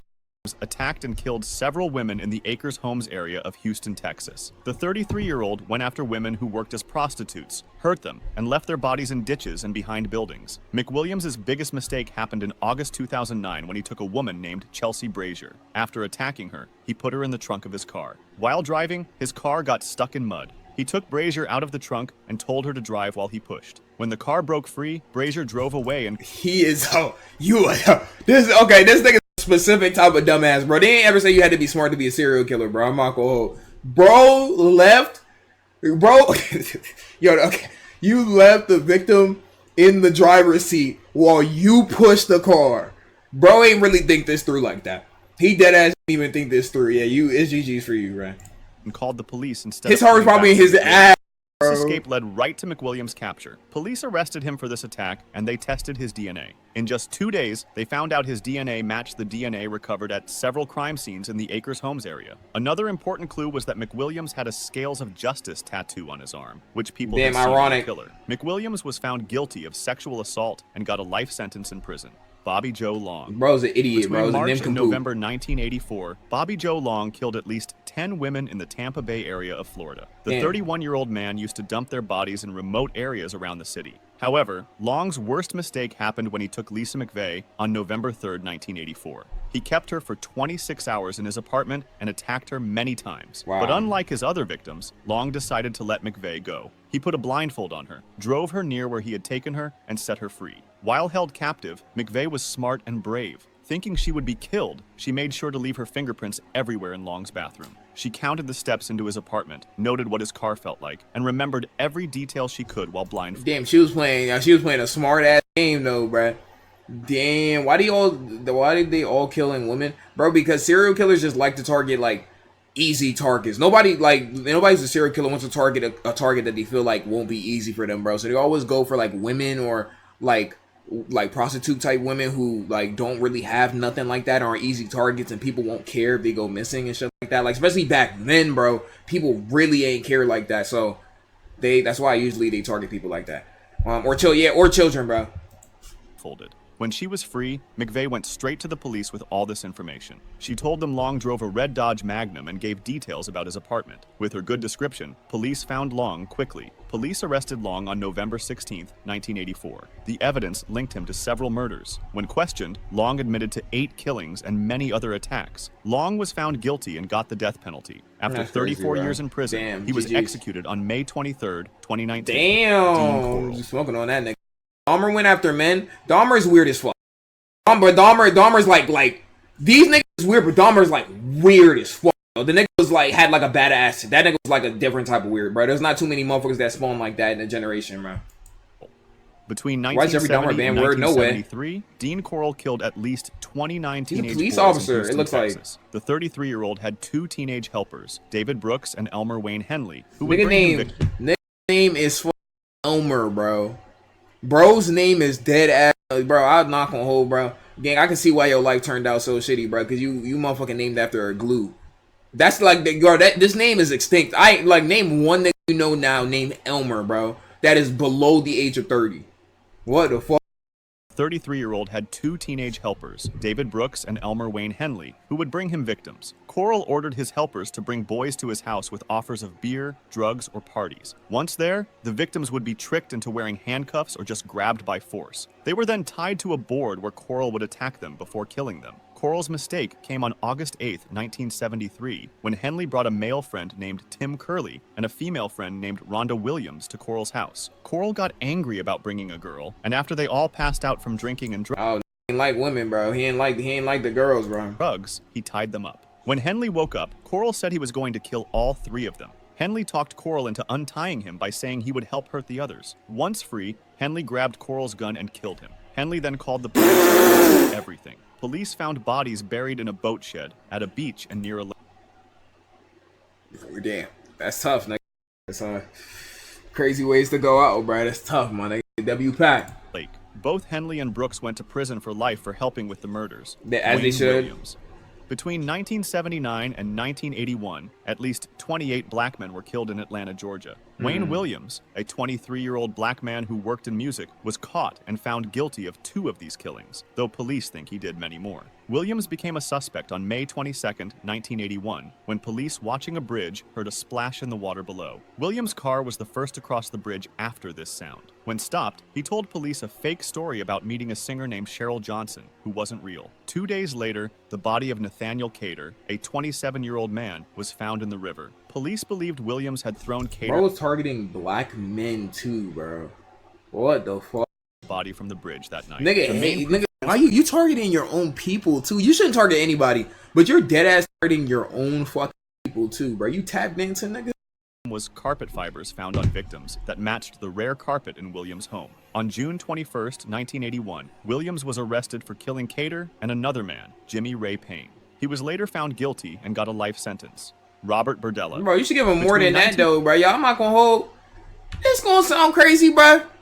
But send that nigga to the motherfucking fields, bro. It's like that at this point, bro. It's like that, gang. It's like that, bro. Cause listen, bro. Cause like the nigga, that's where he wanna be at anyway, bro. That's where he wanna be at anyway, bro. So just have him in a life condemned right there, bro. He was later found guilty and got a life sentence. Robert Berdella. Between 1984 and 1987, Robert Berdella kidnapped, attacked, and killed at least 6 men in Kansas City, Missouri. The 39-year-old antique dealer kept careful notes of what he did to his victims, who were held for days or even weeks before they died. Berdella's plan was to bring men to his house on Charlotte Street, often by offering them a place to stay or by putting drugs in their food or drinks. Once they passed out, he would tie them to his bed and start attacking them. He even took photos of his victims during the whole thing. Berdella was caught when his last victim, Christopher Bryson, got away. On March 29, 1988, after being held for 4 days, Bryson burned through his ropes using matches Berdella had left nearby. Wearing only a dog collar, Bryson jumped from a second-floor window and ran to a neighbor for help. When police looked through Berdella's house, they found scary proof. His notes about the torture, hundreds of photos of victims, a human skull in a closet, and a buried head in the backyard. He's so They cool. also found ropes and tools for torture all over the house. Berdella later admitted to all 6 murders and was sent to prison for life. He died from heart problems while in prison on October 8, 1992, at age 43. Charles... Bro, it's so odd, bro. Like, they be fucking bad, too, bro. Nigga literally were using matches that you left around, bro. Got the fuck out, jumped out of the second-story window, and that ended up being your downfall. Who knows how long these people would have kept going, bro, if he didn't get caught right here. Cullen. Between 1988 and 2003, Charles Cullen killed as many as 40 1988 and patients while working as a 2003? nurse in hospitals across New Jersey and Pennsylvania. Bro's on a crazy he would give run. patients deadly doses of medication, especially insulin and the heart drug digoxin. These are the craziest ones. Like, low-key, these serial killers are low-key the scariest, bro. Because these are the people that are dead-ass supposed to help you. Like, anybody who's a police officer or in the medical field, these be the scariest niggas, bro. Because, like, what can you really do? You won't, like with, like, being a victim of a serial killer, bro, you can kind of try to be out the way a little bit, bro, to mitigate that. But if you're in a hospital or you're diabetic and you need insulin, what the fuck are you supposed to do if a nigga is trying to give you a lethal dose? Like, you can't even do anything about that. How would you know? You just have to trust the medical professionals, because you don't know how much shit you need and shit like those. These be the scariest niggas. He often gave these drugs to patients who weren't supposed to have them, causing their hearts to stop or making them fall into a deep sleep and die. Cullen's biggest mistake was not being careful with hospital computer records. At Somerset Medical Center in New Jersey, he kept using the computer system to look up information about patients who weren't his and ordered medicines they didn't need. The hospital noticed this odd pattern when its tracking system spotted unusual medicine orders and patient deaths. When a patient died with high levels of digoxin that hadn't been ordered for him, hospital staff finally called police in October 2003. When police talked to him, Cullen quickly said he had killed between 30 and 40 patients, claiming he did it to end their pain, though many victims weren't even dying. In April 2004, Cullen said he was guilty of killing 13 patients and trying to kill 2 others. He got 11 life sentences in a row. Damn, 11? He can't get out of prison until 2403. He got 11 life sentences in a row and can't get out of... Yo, nigga, they sealed your ass. He must have been in a no execution state, bro. Because they sealed this nigga, bro. What the fuck? Oh, shit. God damn, nigga, your skeleton gonna be in the fucking prison, bro. That's tough, nigga. Prison until 2403. Keith Hunter Jesperson. Between 1990 and 1995, Keith Jesperson killed at least 8 women across the United States. The 6'8" truck driver... 6'8", nigga? What the fuck? That money go where I go. Smoking on gelato. Foreign car swerving pothole. Bad bitch. Gang, join a fucking basketball team, bro. What the fuck? What the fuck, bro? Jesperson killed at least 8 women across the United States. The 6'8" Bro, you worry about the wrong world tour. Join the fucking Harlem Globetrotters, my nigga. Truck driver used his job to find victims as he drove across the country, mostly picking women who worked as prostitutes or who were homeless. Jesperson's first victim was Townja Bennett, killed in January 1990 in Oregon. After meeting her at a bar, he took her to his home, got into a fight with her, and killed her. What made this case strange was that another couple, Laverne Pavlinac and John Sosnovsky, said they did the murder, even though they didn't. Pavlinac made up the story to get away from Sosnovsky, who was abusive to her, but both ended up in prison. Jesperson's biggest mistake came from his need for attention. He was angry that the wrong people... That's low-key crazy. Nick was mad that somebody took credit for his work, bro. This is the motherfucker who's mad when he did all the work on the project, and then the nigga that you're assigned group with, bro, don't do anything, and they're like, yeah, I added this in there. This nigga was that type of motherfucker, bro. people were getting credit for his first murder, so he began writing letters to newspapers and police, telling them about his crimes and signing the letters with a smiley face. This is why people called him the Happy Face Killer. When these letters didn't get enough attention, he even wrote a confession on a truck stop bathroom wall. Jesperson was finally caught in March 1995 after killing his last victim, Julie Winningham. He turned himself in after he knew the police were about to catch him. Jesperson is now in prison for life and can't get out until at least 2063. Alexander Pichushkin. Please don't let that nigga. Between 1992 and 2006, Alexander Pichushkin killed at least 49 people in Moscow. 49? Oh, Russia. Yo, that nigga had like some kind of crazy ass weapon, bro. In 2006, Alexander Pichushkin killed at least 49 But he's a serial killer, bro. 49 people? in Moscow, Russia. The 32-year-old was called the chessboard killer because he said he wanted to kill 64 people, one for each square on a chessboard. Pichushkin's first murder was in 1992 when he was just 18 years old. He killed his classmate and threw the body into a sewer in Bitsa Park. After this murder, he stopped killing for several years until Russia abolished the death penalty in 1996. This nigga big, bro. He literally stopped because he's like, you know what, bro? Like, damn, I don't want to die through the death penalty, so like, I think I'm gonna stop. And then he seen that they motherfucking abolished the nigga. Like, oh, okay, bet. Let's like this nigga. Made him feel safer to kill again. Most of Pichushkin's victims were older homeless people he found in Bitsa Park, near where he lived. Pichushkin's biggest mistake came in June 2006. Russia don't have death penalty. There's no way Russia doesn't have death penalty, bro. Them niggas cut niggas' balls off for less. Park, near where he lived. Pichushkin's biggest mistake came in June 2006 when he killed his co-worker, Marina Moskalyova. Before going with him, she left a note for her son saying she was with Pichushkin and wrote down his phone number. Even though Pichushkin knew about this note, he still went ahead with the murder. This showed how sure of himself he had become, and it led right to his capture when her body was found, and police looked at security cameras. After they caught him, Pichushkin proudly showed police where he had killed people and told them all about his murders. In 2007, he was found guilty and sent to prison for life. If you liked this video, subscribe for similar ones, or join. That was a good ass video. I like to start this channel for sure. Let's like those. Okay. Well, yeah, some of these niggas are dumbasses. I'm not gonna hold you, bro. Well, all of them are dumbasses. I'm not gonna lie, bro. But niggas serial killers fell off though early in the video. They definitely not as popular as they used to be, but for good reason though. For good reason for sure. The dude who let the girl drive his car, yeah, that nigga.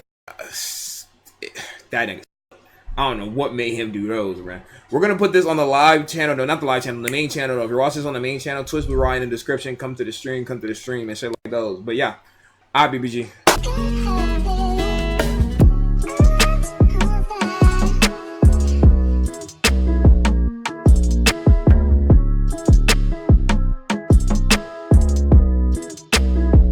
This video is called the worst truth or dare deaths ever. I don't believe in truth or dares. I'm not gonna lie to you, bro. Because unless I'm getting money or butt out of doing truth or dares, bro, it's not worth it. I'm not gonna hold you, bro. If somebody gives you a truth or dare, bro, and you're doing it for the love of the game, you're doing it wrong. I ain't gonna capture you. And I'm already seeing all screenshots. There's a firework incident on this joint, though, bro.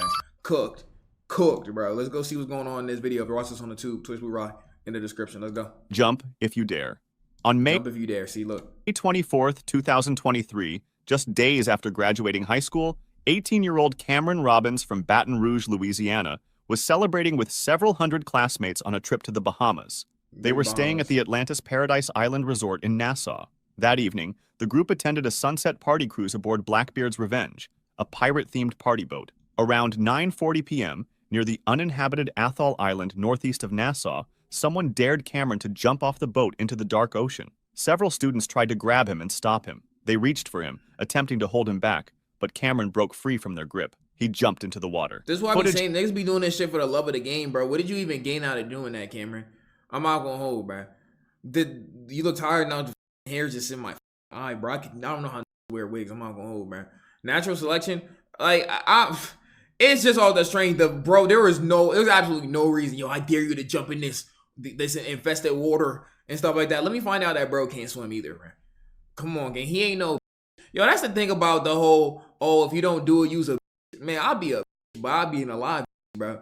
What that nigga Cardi say? If I'm a then I'm the baddest bitch. What the fuck you talking about, bro? What are you talking about, my nigga? Because the whole time the person who is daring you to do something wouldn't even do it themselves. That's why they're daring you to do it. Captured the aftermath. Cameron could be. Pay close attention to the skin tones in this video. Cameron broke free from their grip. He jumped into the water. Footage captured the aftermath. Cameron could be seen swimming in the dark waters. Friends threw a life preserver toward him. People screamed, "Grab the buoy! Hey, the buoy!" They were trying desperately to direct him to the flotation device, but Cameron appeared to swim away from it. Within seconds, he vanished from view. The boat remained anchored for hours as students searched frantically. The U.S. Coast Guard, Royal Bahamas Defense Force, and United Cajun Navy searched the waters until about 3 a.m. Royal Bahamas Defense Force Commodore Raymond King called the area really shark-infested. Really He said, shark-infested? the probability of survival decreases significantly, particularly if a person did not have on a life vest, and particularly if a person is perceived to be intoxicated. The search covered 325 miles over 2 days. On May 27th, authorities called off the search. Cameron Robbins was officially designated lost at sea. His body was never recovered. A memorial service was held at Broadmoor United Methodist Church in Baton Rouge. Bro. Cameron was described by his baseball coach as a fierce competitor. But at least he not a though. Hey, Like, nigga, what, bro? See, that shit don't make no sense, bro. Because now I guess you're not a in the eyes of somebody who's alive, but then you're dead. What? By his family as funny and kind-hearted. My darkest secret. On May 28, 2018, in the early hours of the morning, a neighbor looked out her window in Heysham, Lancashire, and saw flames at 94-year-old Mary Gregory's bungalow. Firefighters rushed to the scene and found Mrs. Gregory unconscious in the conservatory, suffering from smoke inhalation. She was treated by paramedics and rushed to Royal Lancaster Hospital, but died 4 days later. An investigation by Lancashire Fire and Rescue Service concluded the most probable cause was a dropped or carelessly discarded cigarette. Mrs. Gregory was a heavy smoker with... At 94 years old was smoking cigarettes, bro? How? How did she even make it to that age, gang? Be dying off less. What the... Dementia. The coroner recorded a verdict of accidental death. The case was closed. Then, weeks after the funeral, during a game of Truth or Dare with two friends, 17-year-old Tiernan Darnton revealed his darkest secret. He told them, "I have a secret I haven't told anyone. I may have killed someone." Bro, what do you do if your mans, you're sitting in a room with your mans and shit like those, bro? It's like, yo, like, here go a secret. Yeah, like, I killed somebody.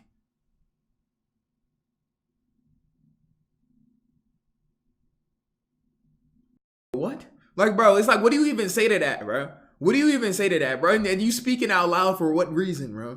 His friends didn't believe him. He persuaded them to keep quiet. But in May 2019, during a counseling session, Darnton mentioned a friend who could send me to prison cause of what he knows. He added that he had felt powerful at Mrs. Gregory's funeral because he knew what had happened and everyone else in the room didn't. The counselor ended the session by saying, "I think you're trying to tell me you've killed someone." Darnton mouthed, "Yes." Police reopened the case. They discovered drawings of Mrs. Gregory's floor plan with labels like "good hiding place" and "quick exit."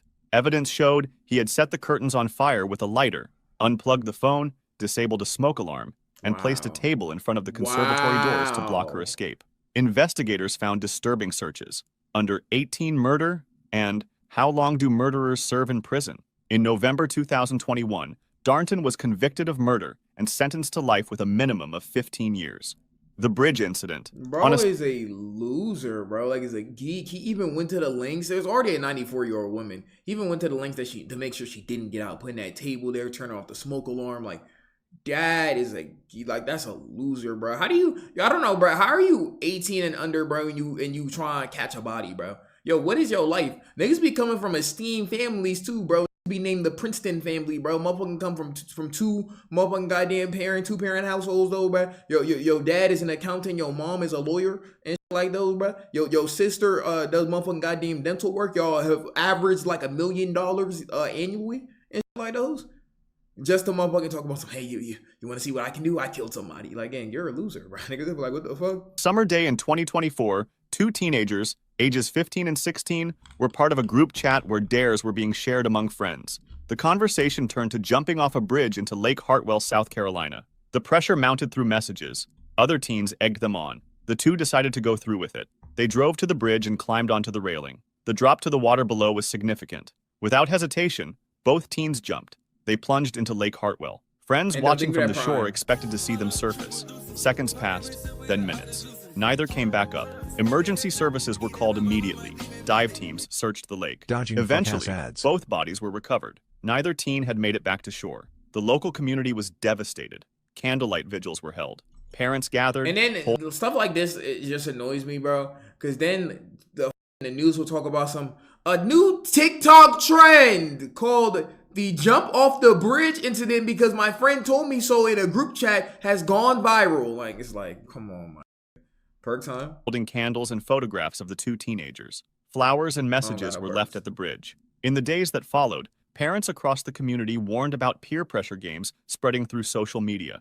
The group chat that had contained the dare was examined by authorities. Friends who had participated in encouraging the jump were left traumatized. Counselors were brought into local schools. The deaths sparked conversations about the deadly consequences of online dares. The bridge where the teenagers jumped became a memorial site. Parents begged other teenagers to think before accepting dangerous dares, no matter how much pressure they felt from their peers. The community mourned too. That shit's insane. You know what I just thought about, chat? Isn't it crazy how the world works or how life works? That there are just certain things that will take place that would just change the course of how like is reacted to. Like with the perk time, right? If I just simply didn't have that alarm on during stream, there would be no perk time thing. Or if I just simply didn't have to take medicine every day at that time, there would just be no perk time thing. Like, and then now that we're on stream, it would have been 1:30. And then nothing would be being said besides what's going on the video and shit like that. Isn't that weird, bro? Like how one thing could kind of just change it. And now every time it's 1:30, y'all niggas talking about some perk time, perk time, perk time. That's so weird, bro. That's so weird. There's a future where niggas not talking about no perk time at 1:30, bro. What the fuck? That's the same time I take medicine. Yo, the Mona Lisa got repainted 6 hours ago. Shout out to the Mona Lisa chop. 2 young lives lost to a moment of reckless decision-making. The boiling water incident. Damn, my headphones died. No, bro. And see, if you never moved, this never would have been a thing. On March 22nd, 2017, decision-making. The boiling water incident. The boiling water incident. This better not be the hot water challenge, y'all. This better not be that. On March 22nd, 2017, in Florida, 8-year-old Kihari Pope was at a sleepover with her cousin and friends. The children decided to play Truth or Dare. The game started innocently enough. Then, someone dared Kiari to drink boiling water through a straw. The other children thought it would be funny to see if she would actually do it. Kihari accepted the dare. She put the straw to her lips and drank the scalding liquid. Immediately, she began screaming in agony. The boiling water burned her mouth, throat, and lungs. She collapsed. Where's the parents? The adults rushed her to the hospital. Doctors discovered she had suffered severe internal burns to her throat and respiratory system. Kihari was placed in intensive care. She underwent multiple surgeries. For months, she lived with severe complications from the burns. Her airway was damaged. She struggled to breathe. The internal injuries were catastrophic. Wow. Despite the medical team's efforts, Kiari's condition continued to deteriorate. How could 8-year-olds even get boiling water to just put in a cup and just drink like that with nobody noticing? Damage to her throat and lungs was too extensive. Eventually, 4 months later, she died from the injuries sustained from drinking the boiling water. The case shocked the nation. Parents were horrified that such a simple dare could result in death. Warning messages spread across social media about the deadly risks of dares among children. Kihari's family spoke out, hoping to prevent other children from accepting dangerous dares. Her death became a cautionary tale in schools across the country. The children who had dared her to drink the boiling water were left traumatized by what had happened. Kihari Pope was just 8 years old. The slug incident. On a warm evening in 2010, 19-year-old Sam Ballard was at a party in Sydney, Australia, with his rugby teammates. They were drinking wine in a backyard. The conversation was lighthearted. Then someone spotted a garden slug crawling across the patio. As a joke, slugs are so nasty, bro. I'm not gonna lie. I haven't seen a slug or a snail in a minute, bro. Them joints is nasty as hell. One of Sam's friends dared him to swallow it. Everyone laughed. It seemed I'm not gonna lie. There's no money. He's intoxicated, but there's no amount of money you can pay me for me to swallow a slug, bro. Like, bro. Like harmless fun. Sam picked up the slug and swallowed it whole. Everyone cheered. The party continued. Sam went home that night thinking nothing of it. Days passed. Then Sam began feeling strange. He developed severe pain in his legs. Within weeks, he could barely walk. Wow. He went to the hospital. Doctors discovered the slug had carried rat lungworm parasites. The parasites had infected Sam's brain, causing a severe infection called eosinophilic meningoencephalitis. God damn! Damn! Had infected Sam's brain, causing a severe infection called eosinophilic meningoencephalitis. Shit called EOMM Masingo glitch, nigga. What the fuck? Sam fell into a coma for 420 days. Yeah, I'm not gonna lie. That got that rare legendary Pokemon disease, man. What the fuck? You gotta get a motherfucking amulet at the top of Mount Lanakila, man. I gotta go ahead and break the curse and shit. Yo, I'm not gonna hold that. It's tough. You get a parasite because you ate a slug as a deer, bro. Eosinophilic meningoencephalitis. 422. Sam fell into a coma for 420 days. When he finally woke up, he was paralyzed from the neck down. The infection had left him a quadriplegic. He couldn't walk, couldn't feed himself, couldn't breathe without assistance. For 8 years, Sam lived with severe disabilities, requiring around-the-clock care. His mother became his full-time caregiver. Sam's friends were... Y'all might disagree with me, bro, but I'm not gonna lie, bro. I'd rather die from that parasite, bro, than live 8 years of my life like that. I'm not gonna cap to you, bro. I can't even breathe by myself, bro. I'm not gonna hold, bro. In GTA, bro, you just gotta take me out, gang. That all happened because I got dared to eat a slug, bro. devastated by what their dare had caused. In 2018, 8 years after swallowing the slug, Sam Ballard died from complications related to the infection. Wow, he was bro. 28 years That old. sucks. His death highlighted the hidden dangers that can lurk in seemingly innocent dares. Sam's friends carried the weight of what had happened for the rest of their lives. The fireworks incident.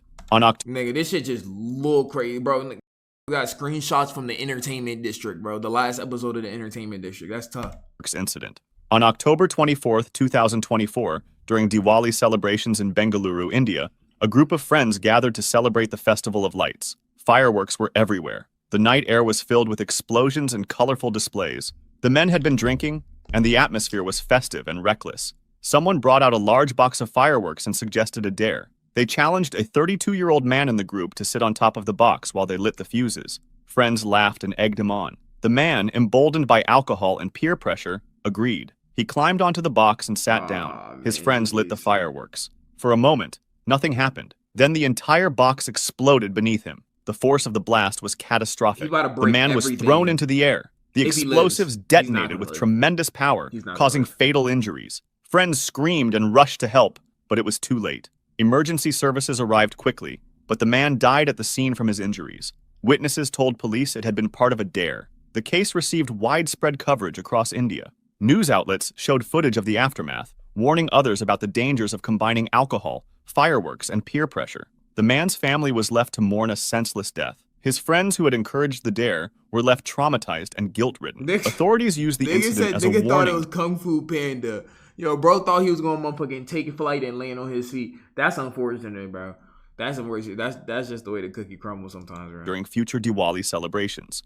The table surfing incident. Table On June surfing. 1st, 2025, in Bethlehem, Pennsylvania, 17-year-old David Nagy and his friends from Freedom High School gathered after school. They had been watching viral TikTok videos of people table surfing, riding on top of Again, tables. Where on TikTok? Yo, this is how you know your TikTok For You page is not everybody else's For You page. Because I've never, ever seen, this is viral table surfing trend. I've never seen no table surfing nothing in life. What social media is y'all on, bruh? Think of this Tumblr? What the They had been watching viral TikTok videos of people table surfing, Viral, riding bro. on top of tables tied behind cars. The videos made it look thrilling and fun. The teens decided to try it themselves. They found a folding table and flipped it upside down. They tied it behind a car with rope. David volunteered to be the rider. His friends thought it would be hilarious to film. He climbed onto the upside-down table and sat down, gripping the edges. The teenage driver got behind the wheel and started the engine. The car began to move slowly at first. David laughed. His friends cheered him on. Then the driver accelerated recklessly. The car picked up speed. The table bounced violently behind the vehicle, shaking and wobbling. Suddenly, the table was flung into a parked vehicle on the side of the road. The impact threw David off the table with tremendous force. He hit the ground hard. His head struck the pavement. He died from catastrophic injuries. The driver slammed on the brakes. Friends screamed and called emergency services. Paramedics arrived within minutes, but there was nothing they could do. Prosecutors charged the teenage driver with involuntary manslaughter. The case drew national attention as an example of deadly TikTok dare Oh, the trends. nigga who's dropping, yeah. David Nagy's family spoke out about the dangers of social media challenges. Schools across Pennsylvania held assemblies. Yeah, bro. See, that's not a viral TikTok trend. Hey guys, Blue Ryai here. Today we're doing the don't do this by the way, throw a toaster in the bathtub challenge. Like, bro, do not do that shit. And y'all actually just blur that shit out, because I know YouTube won't take that down for dangerous acts. But bro, it's like, what the bro? Police warning students about table surfing and similar viral stunts. David's friends were left traumatized. What started as an attempt to recreate a viral video ended in Whatever tragedy. you say, Blue Ryai, then a nigga gonna do that. Hey guys, Minecraft69er here. Here's a clip of Blue Ryai saying to do this, so now I'm doing it. Yeah, this just in, teen has died from viral toaster challenge told by streamer Blue Ryai. And I'm gonna get the craziest amount of hate on Twitter. Streamer Blue Ryai has just told his impressionable audience to electrocute themselves on stream. The senior assassin incident. The senior assassin incident? Day in May Bro, it 2000. sound like a anime arc. What the y'all hear about the senior assassin arc? Yo, yeah, that shit hard, bro. The senior assassin's incident arc, bro. That's when that shit really get good. 2025, high school seniors in Arlington, Texas were participating in Senior Assassin, a popular end-of-school tradition. The game involves students chasing each other with water guns, trying to eliminate opponents. It's meant to be harmless fun, a way for graduating seniors to bond before heading to college. Players track each other's locations and stage surprise attacks. That afternoon, 17-year-old Isaac Leal was participating in the game with friends. They had spotted their target and began pursuit in a Jeep. The chase intensified. The vehicle accelerated through streets. The adrenaline was high. The teenagers were laughing and yelling, caught up in the excitement of the game. As the pursuit continued, Isaac climbed onto the back of the moving Jeep. He was GG's, I ain't gonna lie. Natural selection took this nigga life. trying to get a better position during the chase. Bro said better position, bro. You see how fast this car moving? Yeah, GG's. Friends later said he was riding on the exterior of the vehicle. Then the Jeep hit a bump in the road. Yeah, Isaac lost his grip and fell from the moving vehicle onto the street. His head hit the pavement with devastating force. The Jeep screeched to a halt. Friends jumped out, screaming. Someone called emergency services. Isaac was rushed to the hospital with catastrophic head injuries. Yeah, I'm not gonna lie, bro. Isaac is not the brightest bulb in the goddamn shack, but I'm not trying to make fun of him, because obviously it looks like he didn't make it, but literally I don't know why. The game already sound crazy to begin with, but like in speeding it like that, but literally nobody told him to do that, bro. For weeks, he remained in intensive care, clinging to life. Doctors did everything they could. His family kept board a ship like this shit is Pirates of the Caribbean. Remained in intensive care, clinging to life. Doctors did everything they could. His family kept vigil at his bedside, but the injuries were too severe. In early June 2025, after weeks in the hospital, Isaac Leal died from his injuries. Investigators confirmed the death occurred during the Senior Assassin game. The incident sparked debate about whether such games should be banned. Some schools across Texas immediately prohibited the tradition.